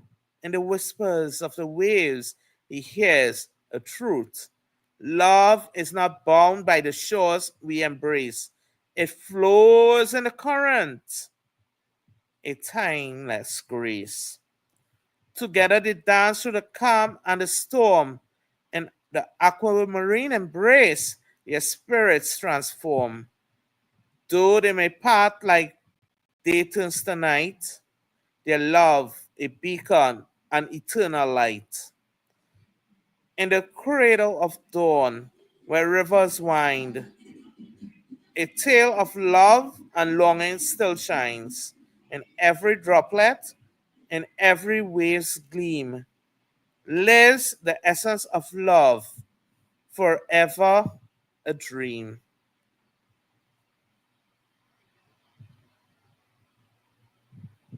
That was awesome, dude. I loved the well. First of all, I really love how you always captured like that Shakespearean rhyme scheme and flow and cadence. And one of the things I always say is I love your storytelling. I love how you craft your stories and how each poem is kind of like a fable, like an old time fable. And part of what you made me feel that way with this piece is the personification of the ocean and it kind of reminded me a lot of like the Homer's Odyssey or something like that.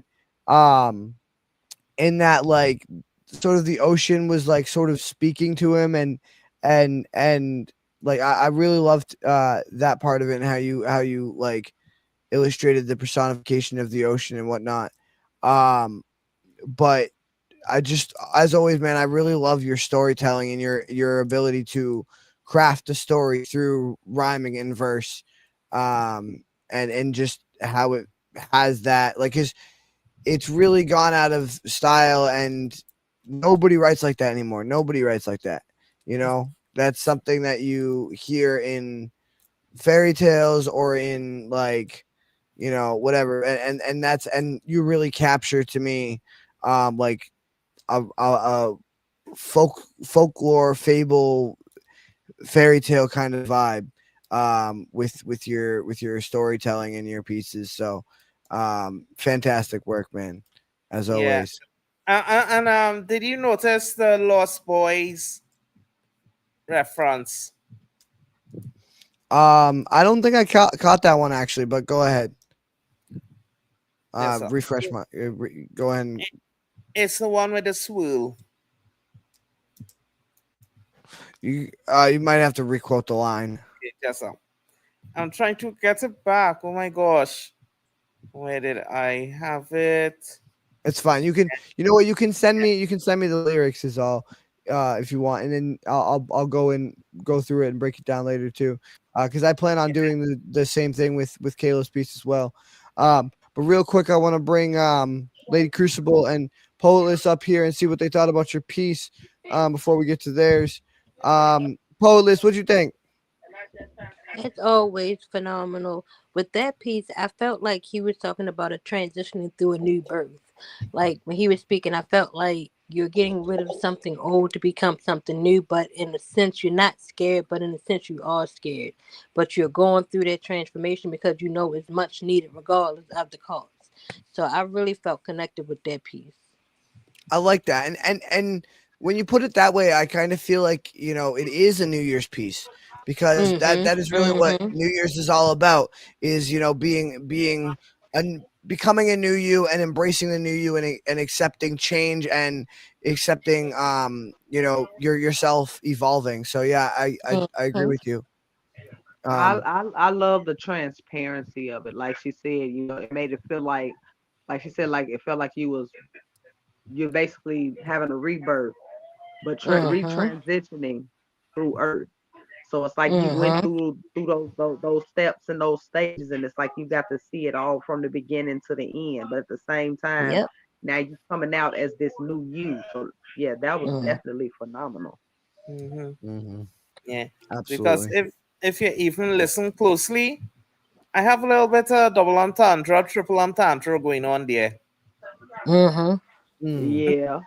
I love yeah, that's the other thing too is you always have double entendres and metaphors and just little like Easter eggs for people like like the Lost Boys reference for people that wouldn't necessarily catch it, but like for only certain audience members are gonna catch that certain thing. And I really like how because I do that too when I write certain things. I'm like, oh, I know this person is gonna catch this certain thing. Oh shit, we have a lot of comments coming in. Geez, hold on. Let me bring us back here because we have like fuck ton of comments just flooded in all at once. Okay, so first from poet or not poets from Desi. So she clicked out, but she is in the comments. She commented on that psychological thing you were talking about, Johari window. Helps with Yes. self-awareness and communication by revealing what's known and unknown about ourselves to others. It's a great tool for improving relationships. I really got to look into that because I've done a lot of work in like I used to study in my psychology class Maslow's hierarchy Okay, pyramid of thing. needs, yeah. I've always loved that. So I'm gonna have to look at this because it sounds very similar kind of concept. I'm gonna have to look at this more into this thing that you guys are talking about because I actually really haven't looked into it. She also says, "Love being at the depths in such a true depiction. I love how you express and love your painting landscapes. This poem takes you on a journey, paints highs and lows. Love teaches us to be resilient." I 100% agree.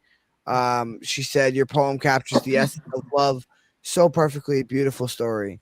And we have another commenter, Taurine Hill. I know I'm late, but I came for Desi Lou. Unfortunately, she already went, but you can rewind. Literally right down at the bottom of the screen, you just grab that little thing and push it back until you see her on the screen. Go ahead and rewind and watch her piece, and it stays recorded. She said Desi said she agreed with me. Thank you. I don't know which thing you were agreeing with because I'm late to these comments, but geez, these comments like it like literally as we were talking, they were like do, and I was like, oh shit, wait.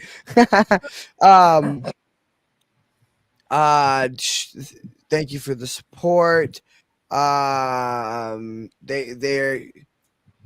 They're stay. She's telling her to stay because there are some other dope artists. Well, thank you very much. There definitely are, and we appreciate every second of it. And then my man Cage just said, I have arrived. I love the piece. Oh no, I still heard it. I'm finna fall asleep though. But I'm still listening as long as so he's listening as long as he can, but you know, he is still supporting and watching us. So good night, bro. Happy New Year and Merry Christmas. We will definitely catch you on the next one. And yeah, man, just fantastic piece, as everybody was saying.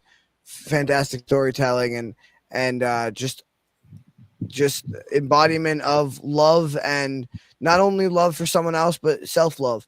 And I think that's one of the most important types of love, if not the most important type of love, because like I said before, you can't love anybody else if you don't love yourself first. So that being said, we're gonna get us on to my home girl poet list here. Well, actually, no.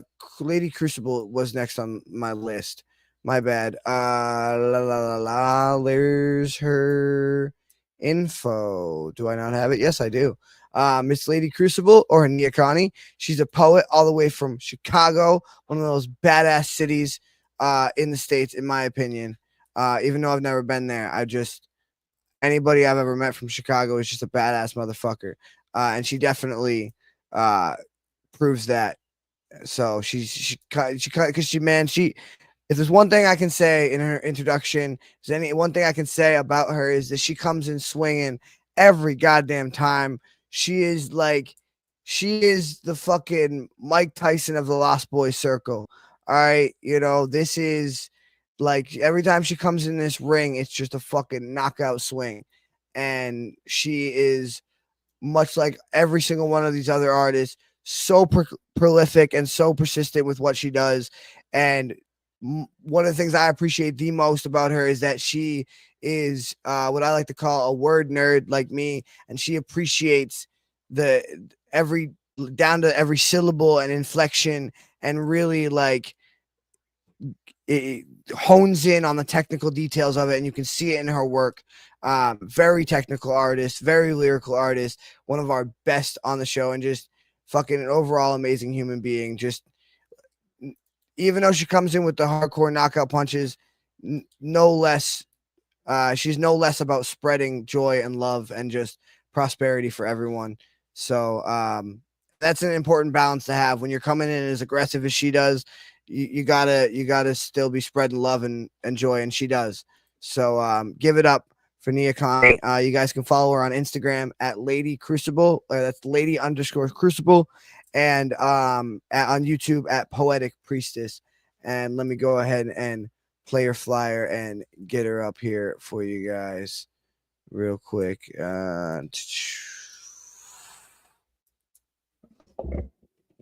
Unless I don't have her flyer. That's a problem. Why did her flyer not get put up here? Can I have the master device so I can do that? Thank you. What the hell? I know I put it there. Or did you put it there? I don't know. One of us fucked up. One of us fucked up, guys. I'm very sorry. I'm very sorry. Technical difficulties again. We'll be with you in just like 5 to 10 to 20 business days. And then we're going to tell you your package was lost, and you're going to have to pay an extra fee to cancel and or reship it, because we fucking suck here at FedEx. Sorry, this is me just venting my own personal frustrations that I've been having lately. I hope everybody else's Christmas presents arrived on time. And without further ado, here's her flyer.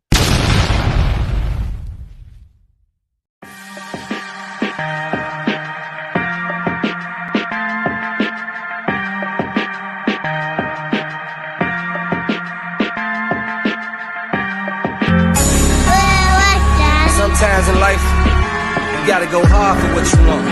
If you wanna be successful, it's all about determination and being committed to your vision. Having faith, pushing hard. Put in work, put in work. Every day I wake up, all I wanna do is grind. Put in work, put in work.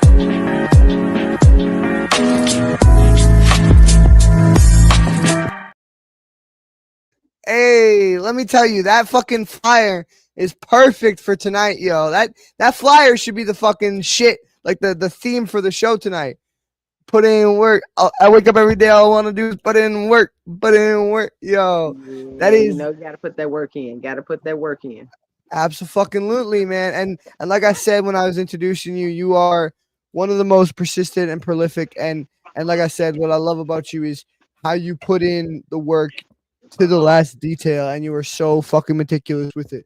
So thank you for being here, and thank you for blessing us with your presence and your art once again. You know me, I love being here. That's one of my favorite platforms. Absolutely. Thank you. Well, Merry Christmas and Happy New Year. How have you been? How was your Christmas? Oh, I had a wonderful Christmas. Grandkids, I'm still cleaning up toys from all over the place. My birthday's tomorrow, so I'm just chilling, relaxing. Just doing the thing. There's some on the floor over there that haven't even been opened. There's some on the floor next to the tree that's still, I mean, not like the present, like the wrapping paper's been taken out, but like the gift itself hasn't even been taken out of the package yet.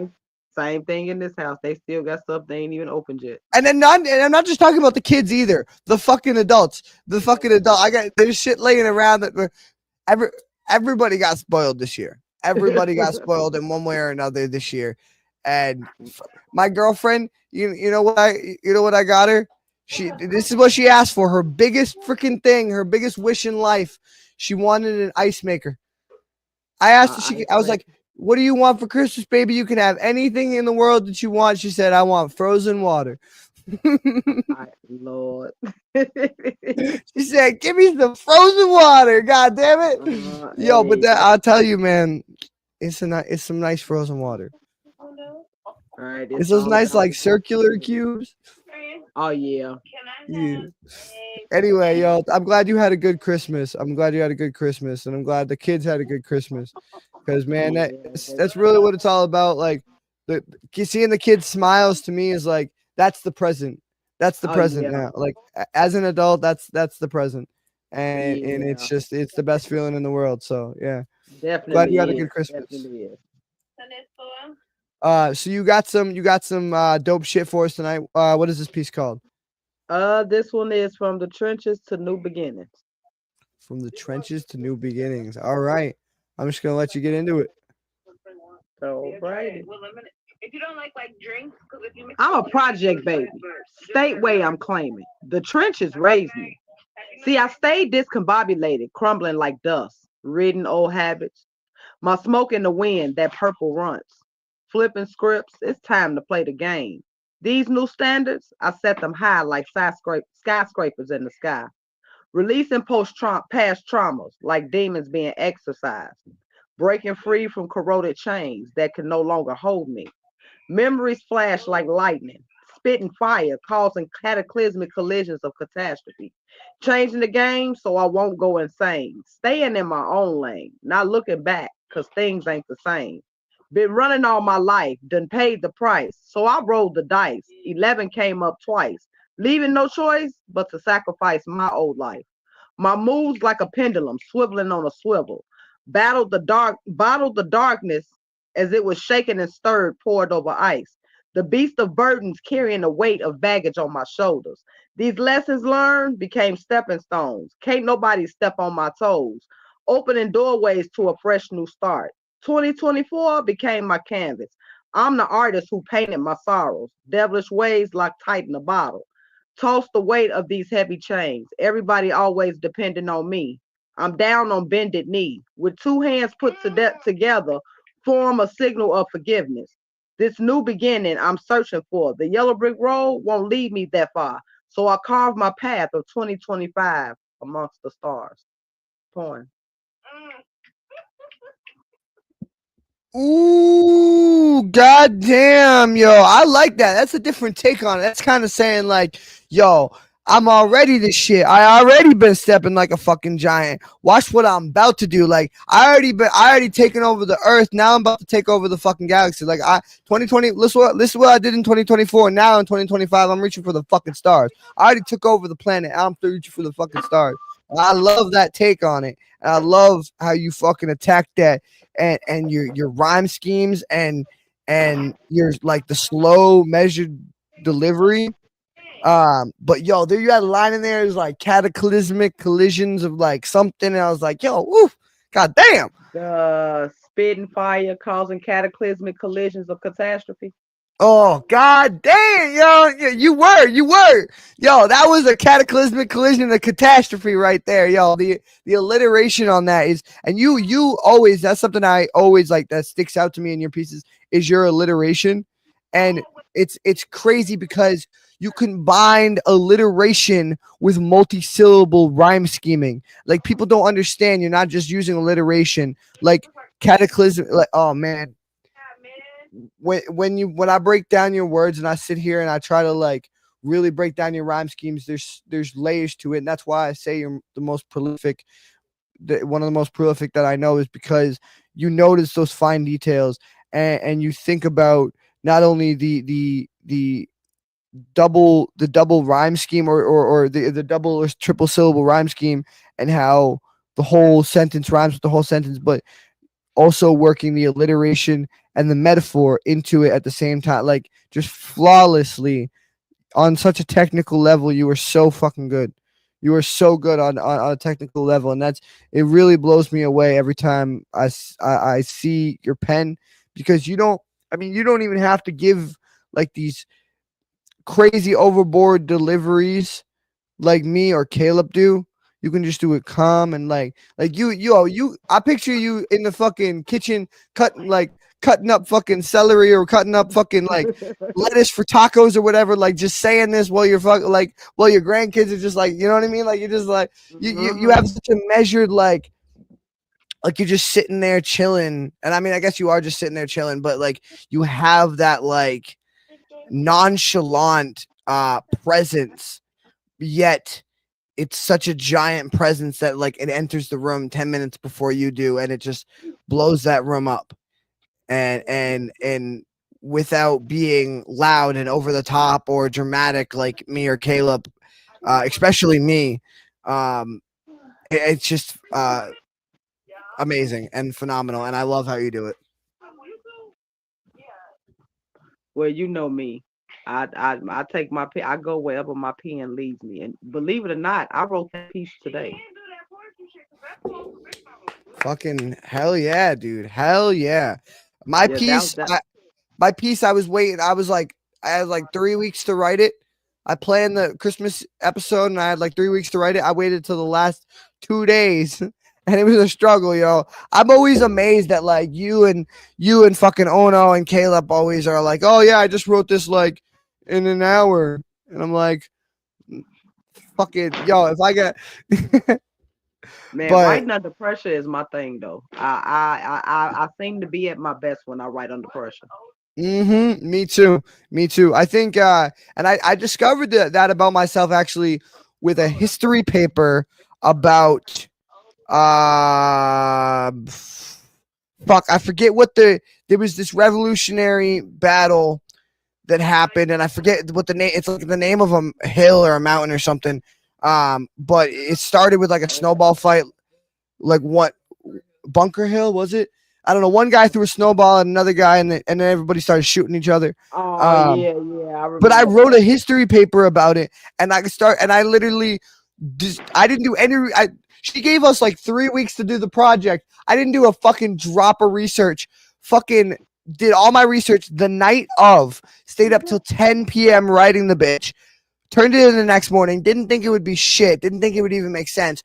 She comes to me and she goes, I ran that through 4 copyright checks online because I genuinely thought that you stole it from a book.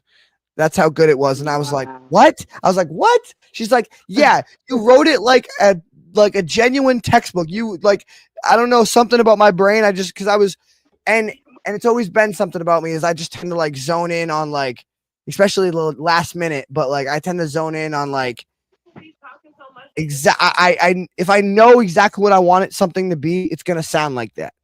No matter what it is, if I want it to sound gangster, it's gonna sound gangster. If I want it to sound, and that's what I was talking about manifesting your destiny is like before I even write a word of the fucking piece, I'm like, no, if I know it's gonna sound gangster, if I know it's gonna sound deep, or if I know it's gonna sound like a history book lesson, like it comes out sounding that way because I just manifest. I have that image in my head and I don't let go of it. And just keeping that image of your head of what you want the final product to be, somehow it turns out that way in the end. Every time for me. Just because I just keep that image of what I want it to be in my head so clearly. And that's what I love so much is you do the same thing and I can tell that you have like when you conceptualize something, you keep that image and you keep it clear and crisp and vivid in your mind. And Yeah, and it's like sometimes, like a lot of times when I write my piece, I actually put myself in the imagery of my own pieces. So it's like I picture myself in each word that I spit. So it's like I can feel. It's like I feel like I'm walking on the clouds, but at the same time, I'm walking through my journey as I write it. Absolutely. Yeah. I mean, it to me, and Caleb has often said this, all his pieces connect and how it's really like, to him, he thinks of his pieces as one solid story, like the Homer's Odyssey. And to me, I love that he compares it to the Odyssey specifically because, like you said, it is a journey. It is a journey, and it's a journey much like it was for Odysseus. And if you really, really read that fucking story, it is a story of self-discovery. Because when he leaves, when he first sets out on that discovery or on that fucking voyage, Odysseus is a douchebag. Odysseus is not a good fucking guy, and Right. there's multiple times throughout the story where he proves that he's not a good guy. There's these cattle that he's told not to touch, and his people slaughter and kill and eat them all, and fucking Apollo fucking fucks their ass up for it. I think he turns them into pigs or some shit.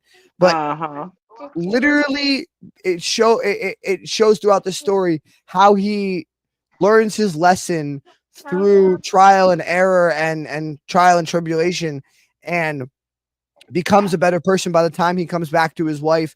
And by the time he goes back to his wife, because the whole time he is away, his wife is being man after man after man is throwing themselves at her, and she is staying loyal and faithful while he's off fucking off doing God knows what, probably fucking sticking his whatever meat sticking to anything that walks, whatever. She's staying loyal and but you see, by the time you get around to the end of the story where he comes back home to his wife, he is the type of man that she deserves. Right. But he can only become that man through the things that he's gone through and through that journey of self-discovery.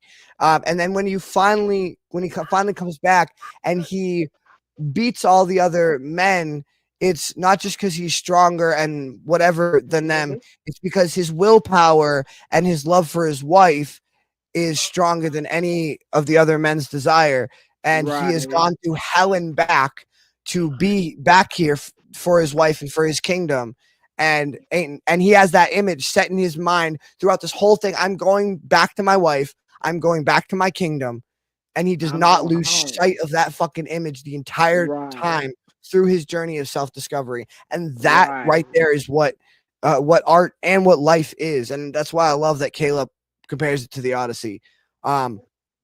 Real quick though, we do have some comments coming in. Desi said, "Put in work." Brandon, she also said, "Happy birthday." Thank you. And Lady Crucible. It's actually a double birthday. My bad.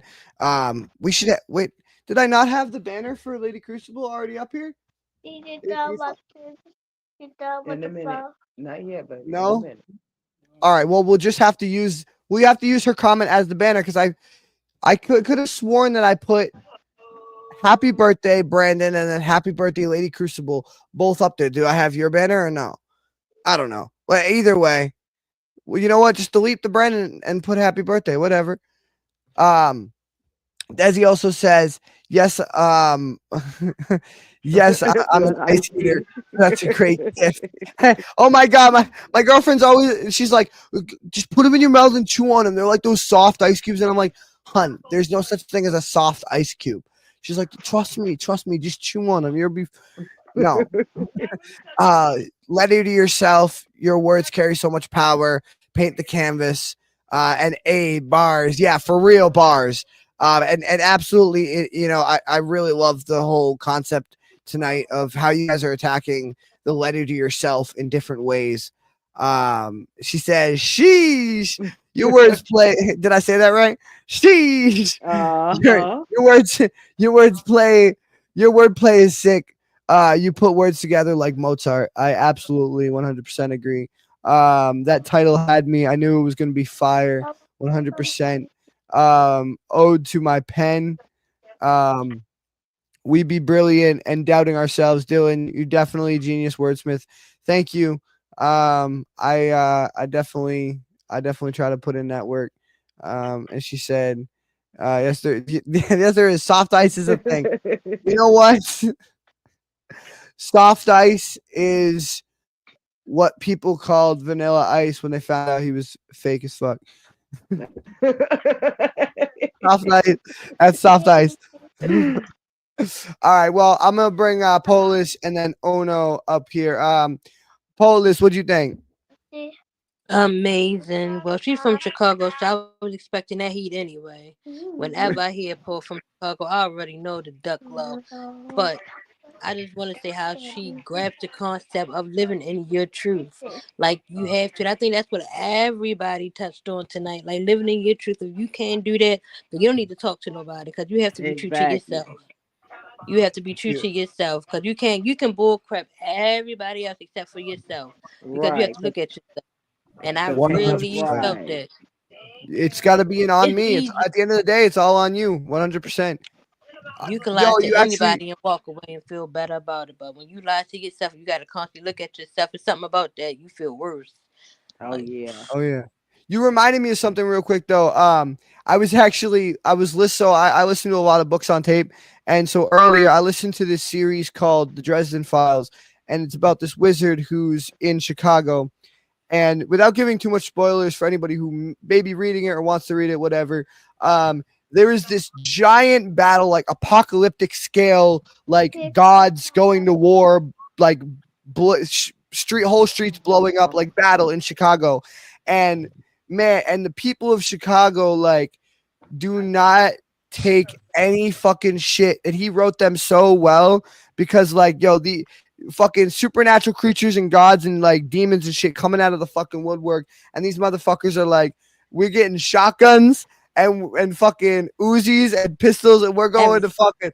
fucking they're taking our city, that we're fucking dying, either dying in our city or you can get the fuck out.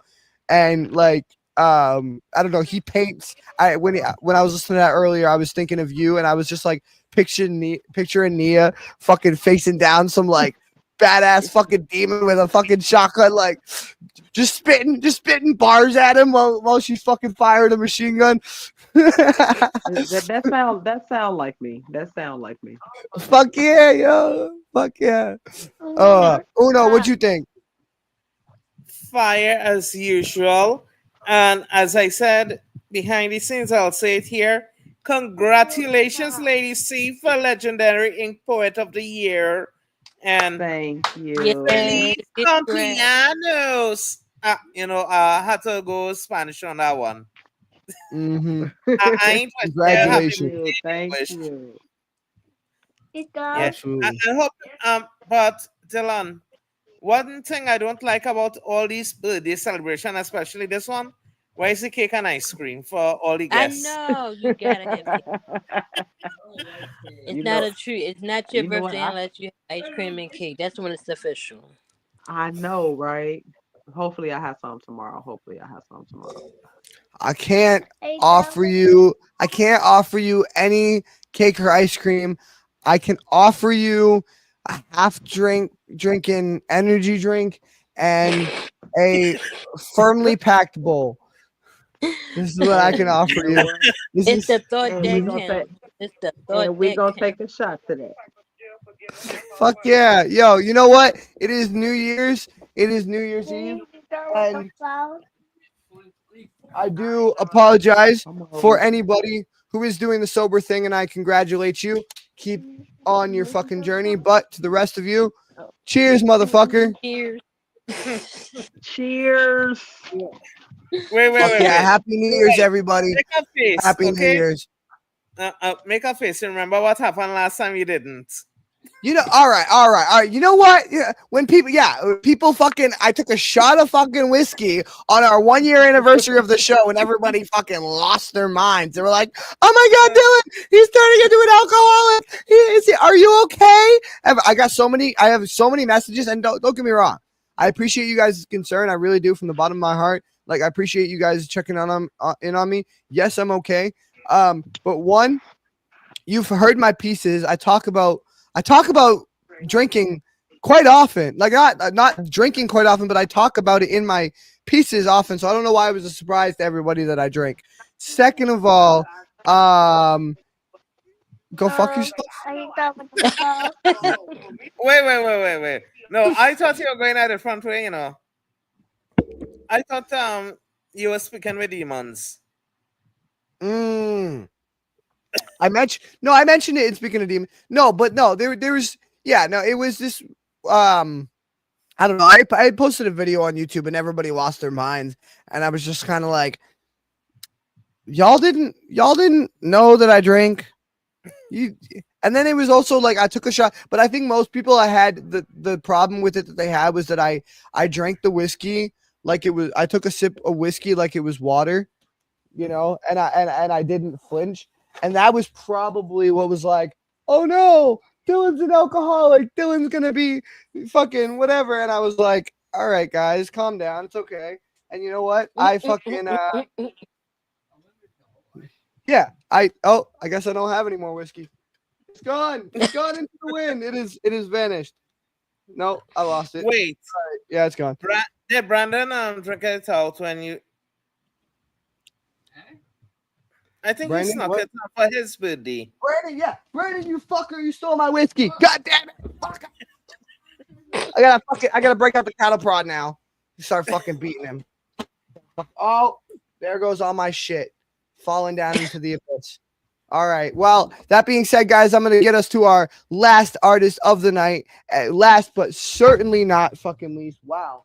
All my shit just fell. That's fucking awesome. A whole avalanche of shit just fell. Anyway, our last guest of the evening, ladies and gentlemen, last but certainly not least, Miss Poetless. She is one of my favorite fucking guests, and I know I said this about other people, but it's true about all you guys. It really is one of my favorite fucking people.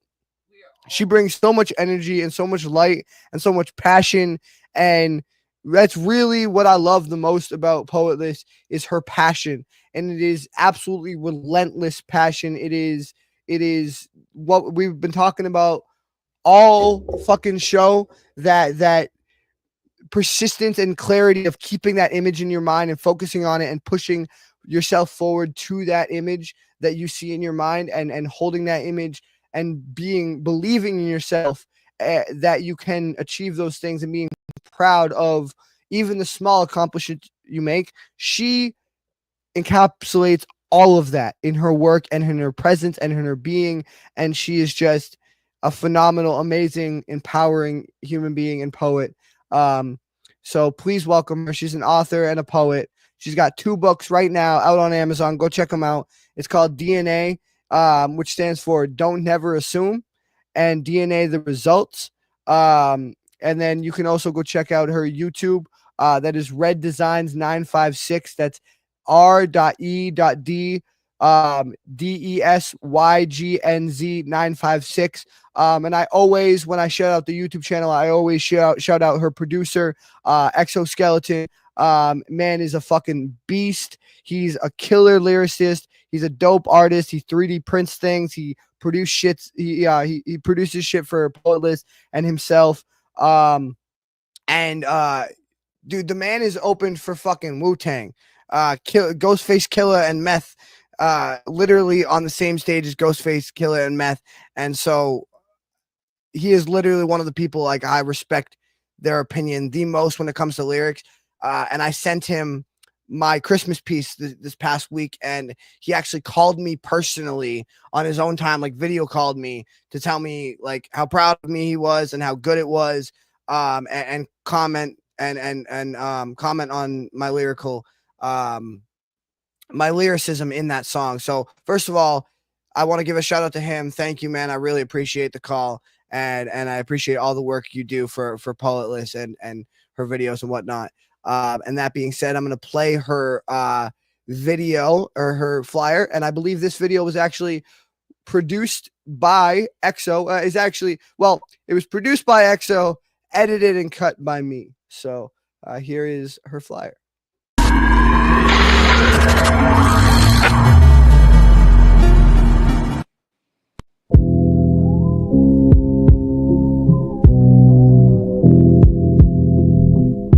What is freedom? Is it really worth anything? Where so many people have died not knowing what it means to be free in the first place. What is justice? Is it another word that's supposed to describe our right to be equal in a society that won't even respect us, let alone recognize us? We was birthed into a nation that told us our freedom was just a facade of happiness. Without any sense, we gladly feast upon their lies that they fed us. and became so content in the hell that they tossed us in. Like corpse, we linger in the hollow glow of an undefeated battle that leaves us helpless. Until Martin had a dream that brought war and to bring upon peace, while Malcolm had a plan to outsee it by any means necessary. And the Black Panthers joined forces with fists held high as a sign of strength. What has happened to our nation? Have we forgot that we was the cause for the reproduction of greatness? Our ancestors fought and was killed just so we can even say the word freedom.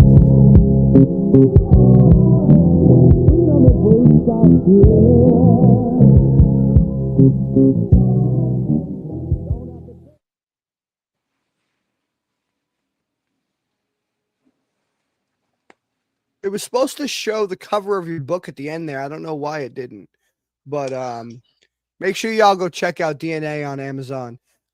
Fucking dope poet right here. Got some dope pieces in that book and shit that isn't even in a book that I haven't even fucking. I don't know if you're working on something new or what, but the pieces that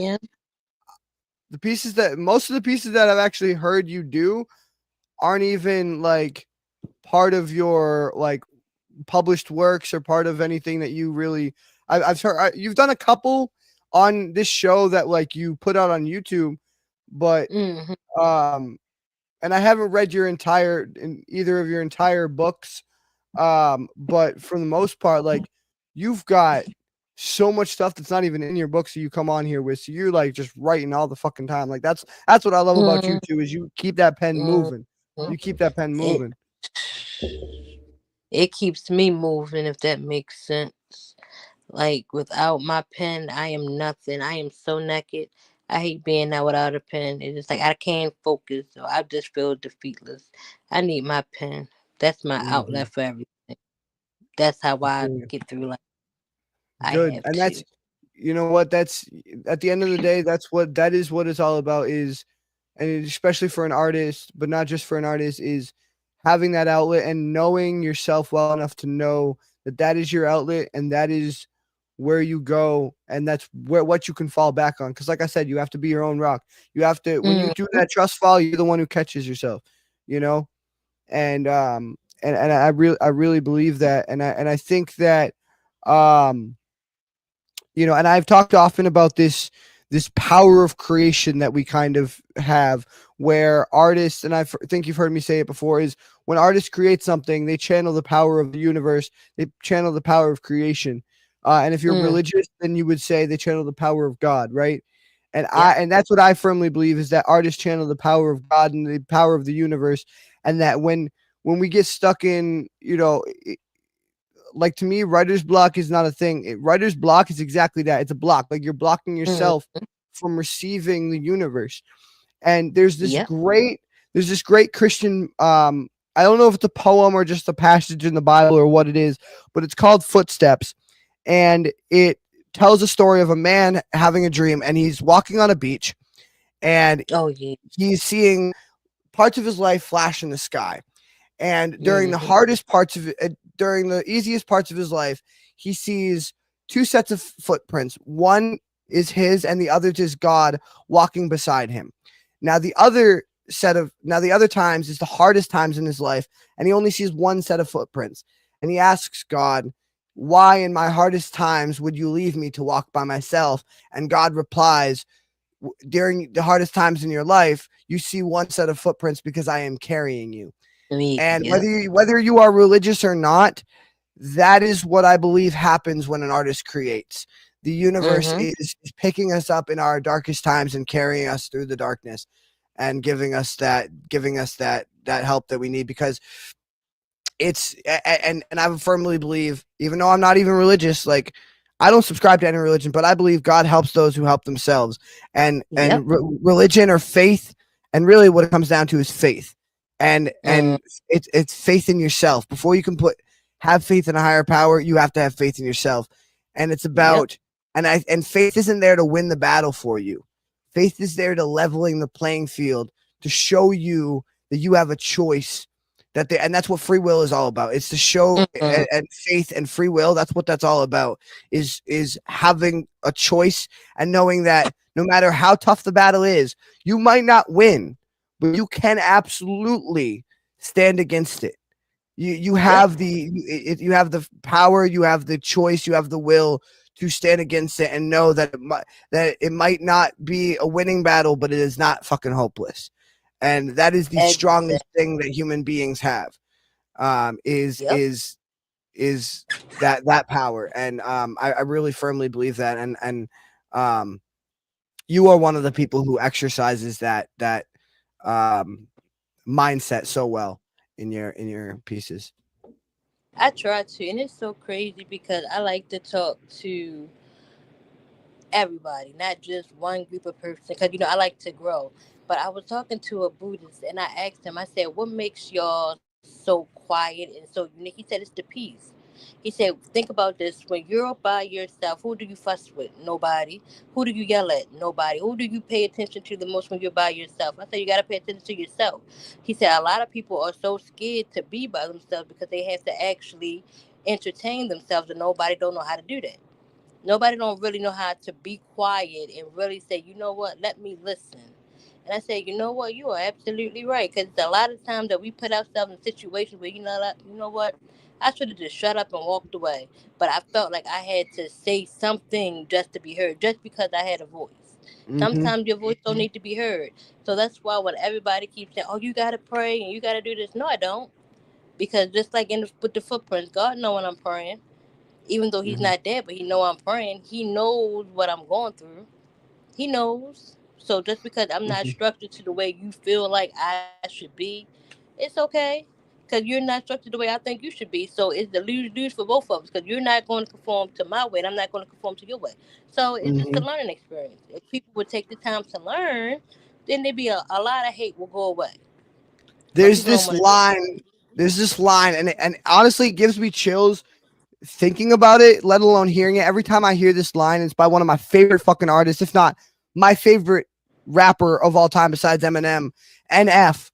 And he has this line, and it is like it gives me chills when he says it. And he literally says, I don't remember what the lead up to it is. It's like something like I called up my manager or something. But the line that gives me chills is I called up the set. I called up the God at I called up the God, asked if you having my fuck. I called up the God, asked if he's having my back. He ain't saying nothing back, but I heard what he said.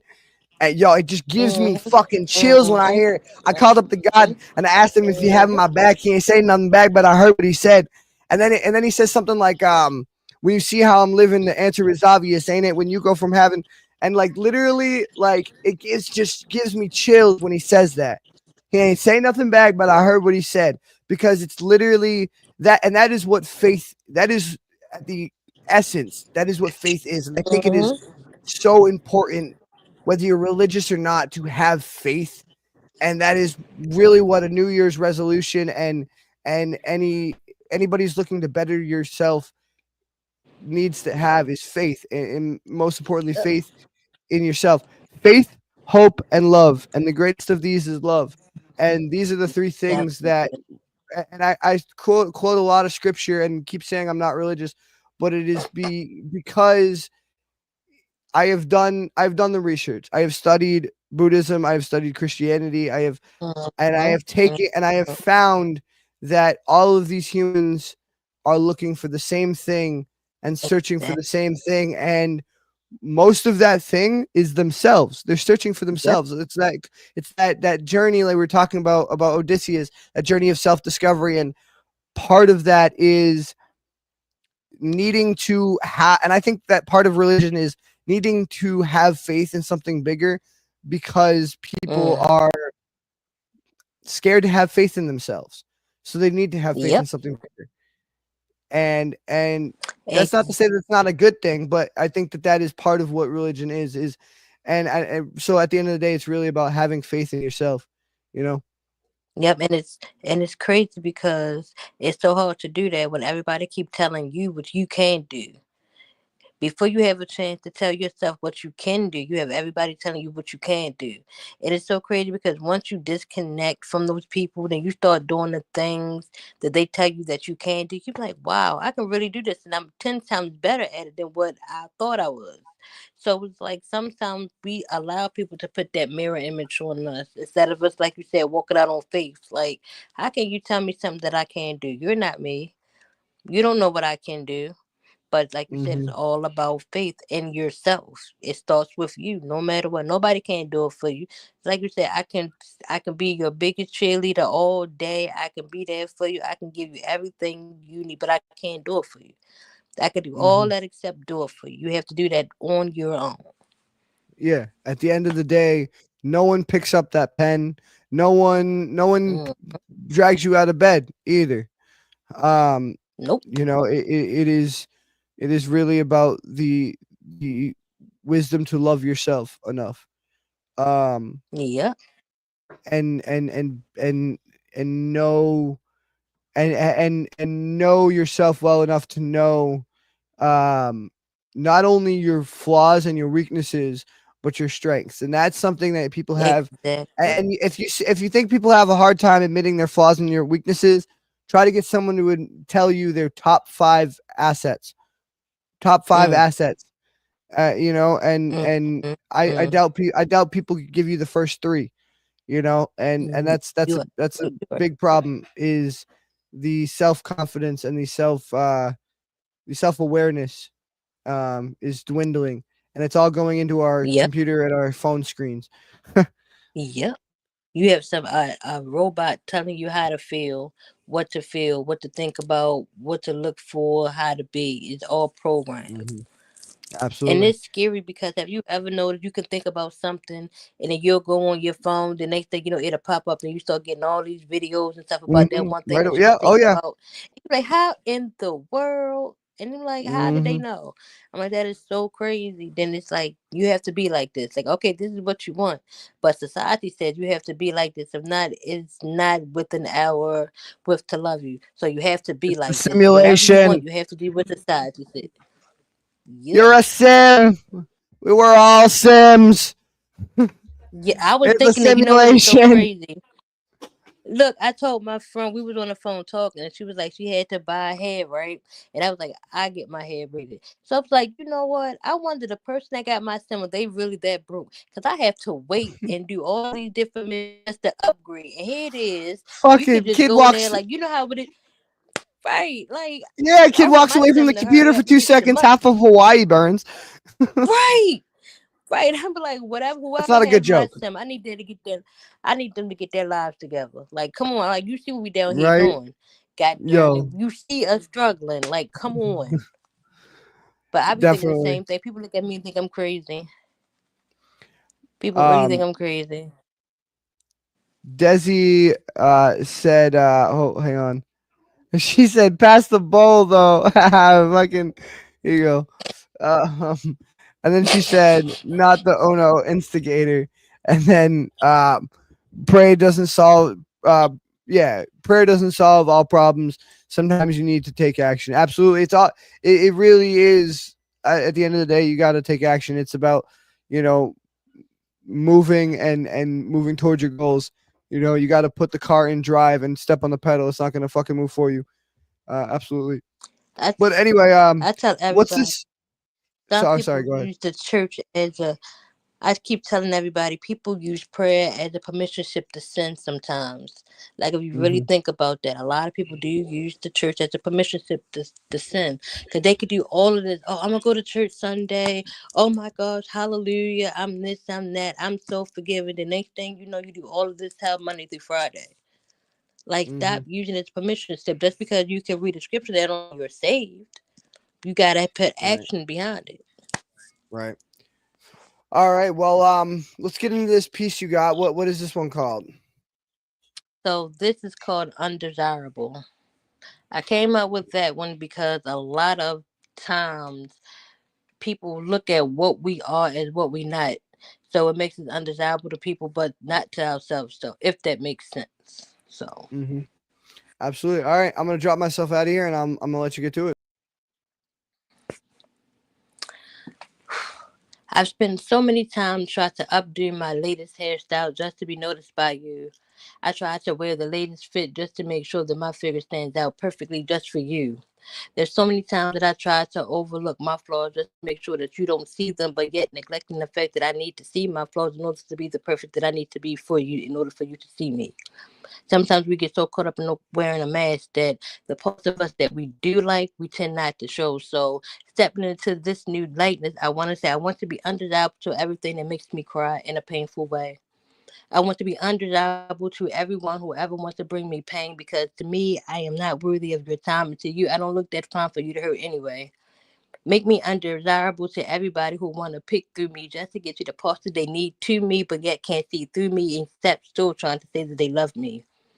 Make me undesirable to every lie that ever come to kiss my lips to make me feel like this is heaven sent. Make me undesirable to every hug that try to hold me tight because I know that this embrace is not going to do nothing but lead me in the straight nights. Make me undesirable to everybody who wants to hold my hand just to lead me in ways that's not conducive to my lifestyle. Allow me to be undesirable to the path that makes me walk into ways that people don't want to look at me, but yet I don't feel like this. Make me undesirable to everything that I held hold dear to because I thought that was me and that's what I needed. The one thing that I thought that made me look pretty really made me undesirable to all of the things that really made me nitty. I think that's made me be so greedy to new me, and I guess stepping out on that, I am no longer holding hands with you. I'm no longer looking down on plans with you. I'm just not even looking at you. So please, I ask to make me undesirable. 365 years I have been painted on a picture of people just so they can look me, but don't make me that picture anymore. Make me undesirable. Make the same things that I fall in love with hate me so much that they don't want to even look at me. I want them to hate me so much that the devil comes up to me and say, "Won't you just leave my kids alone?" Make me that undesirable. Make me so undesirable that nothing negative can ever hug me. Make everything positive be great to me. This the only thing that I want to need for New Year's is just make me undesirable to everything that's not me. In peace. Nice. Fuck yeah. I love the way you tackled that and the perspective you tackled that from. And it kind of like the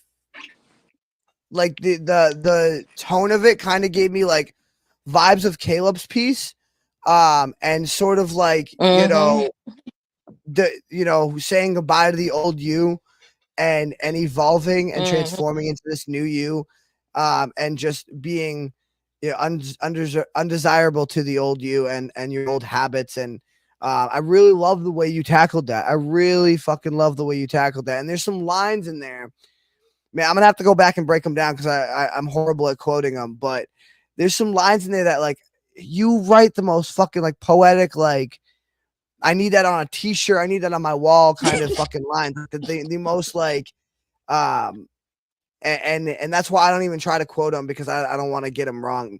But so fucking empowering. And again, this is the reason I brought you on this particular show too, because it is, no matter what you do, it is an on me moment. It is It a is. a empowering moment, a moment of um embracing your inner self and being your inner self to its fullest. And man, I can't even tell you how much that means to me, just not only as a person but as an artist. And thank you for sharing that with the world and with my platform particularly, because Thank you you for allowing me to share it on your platform.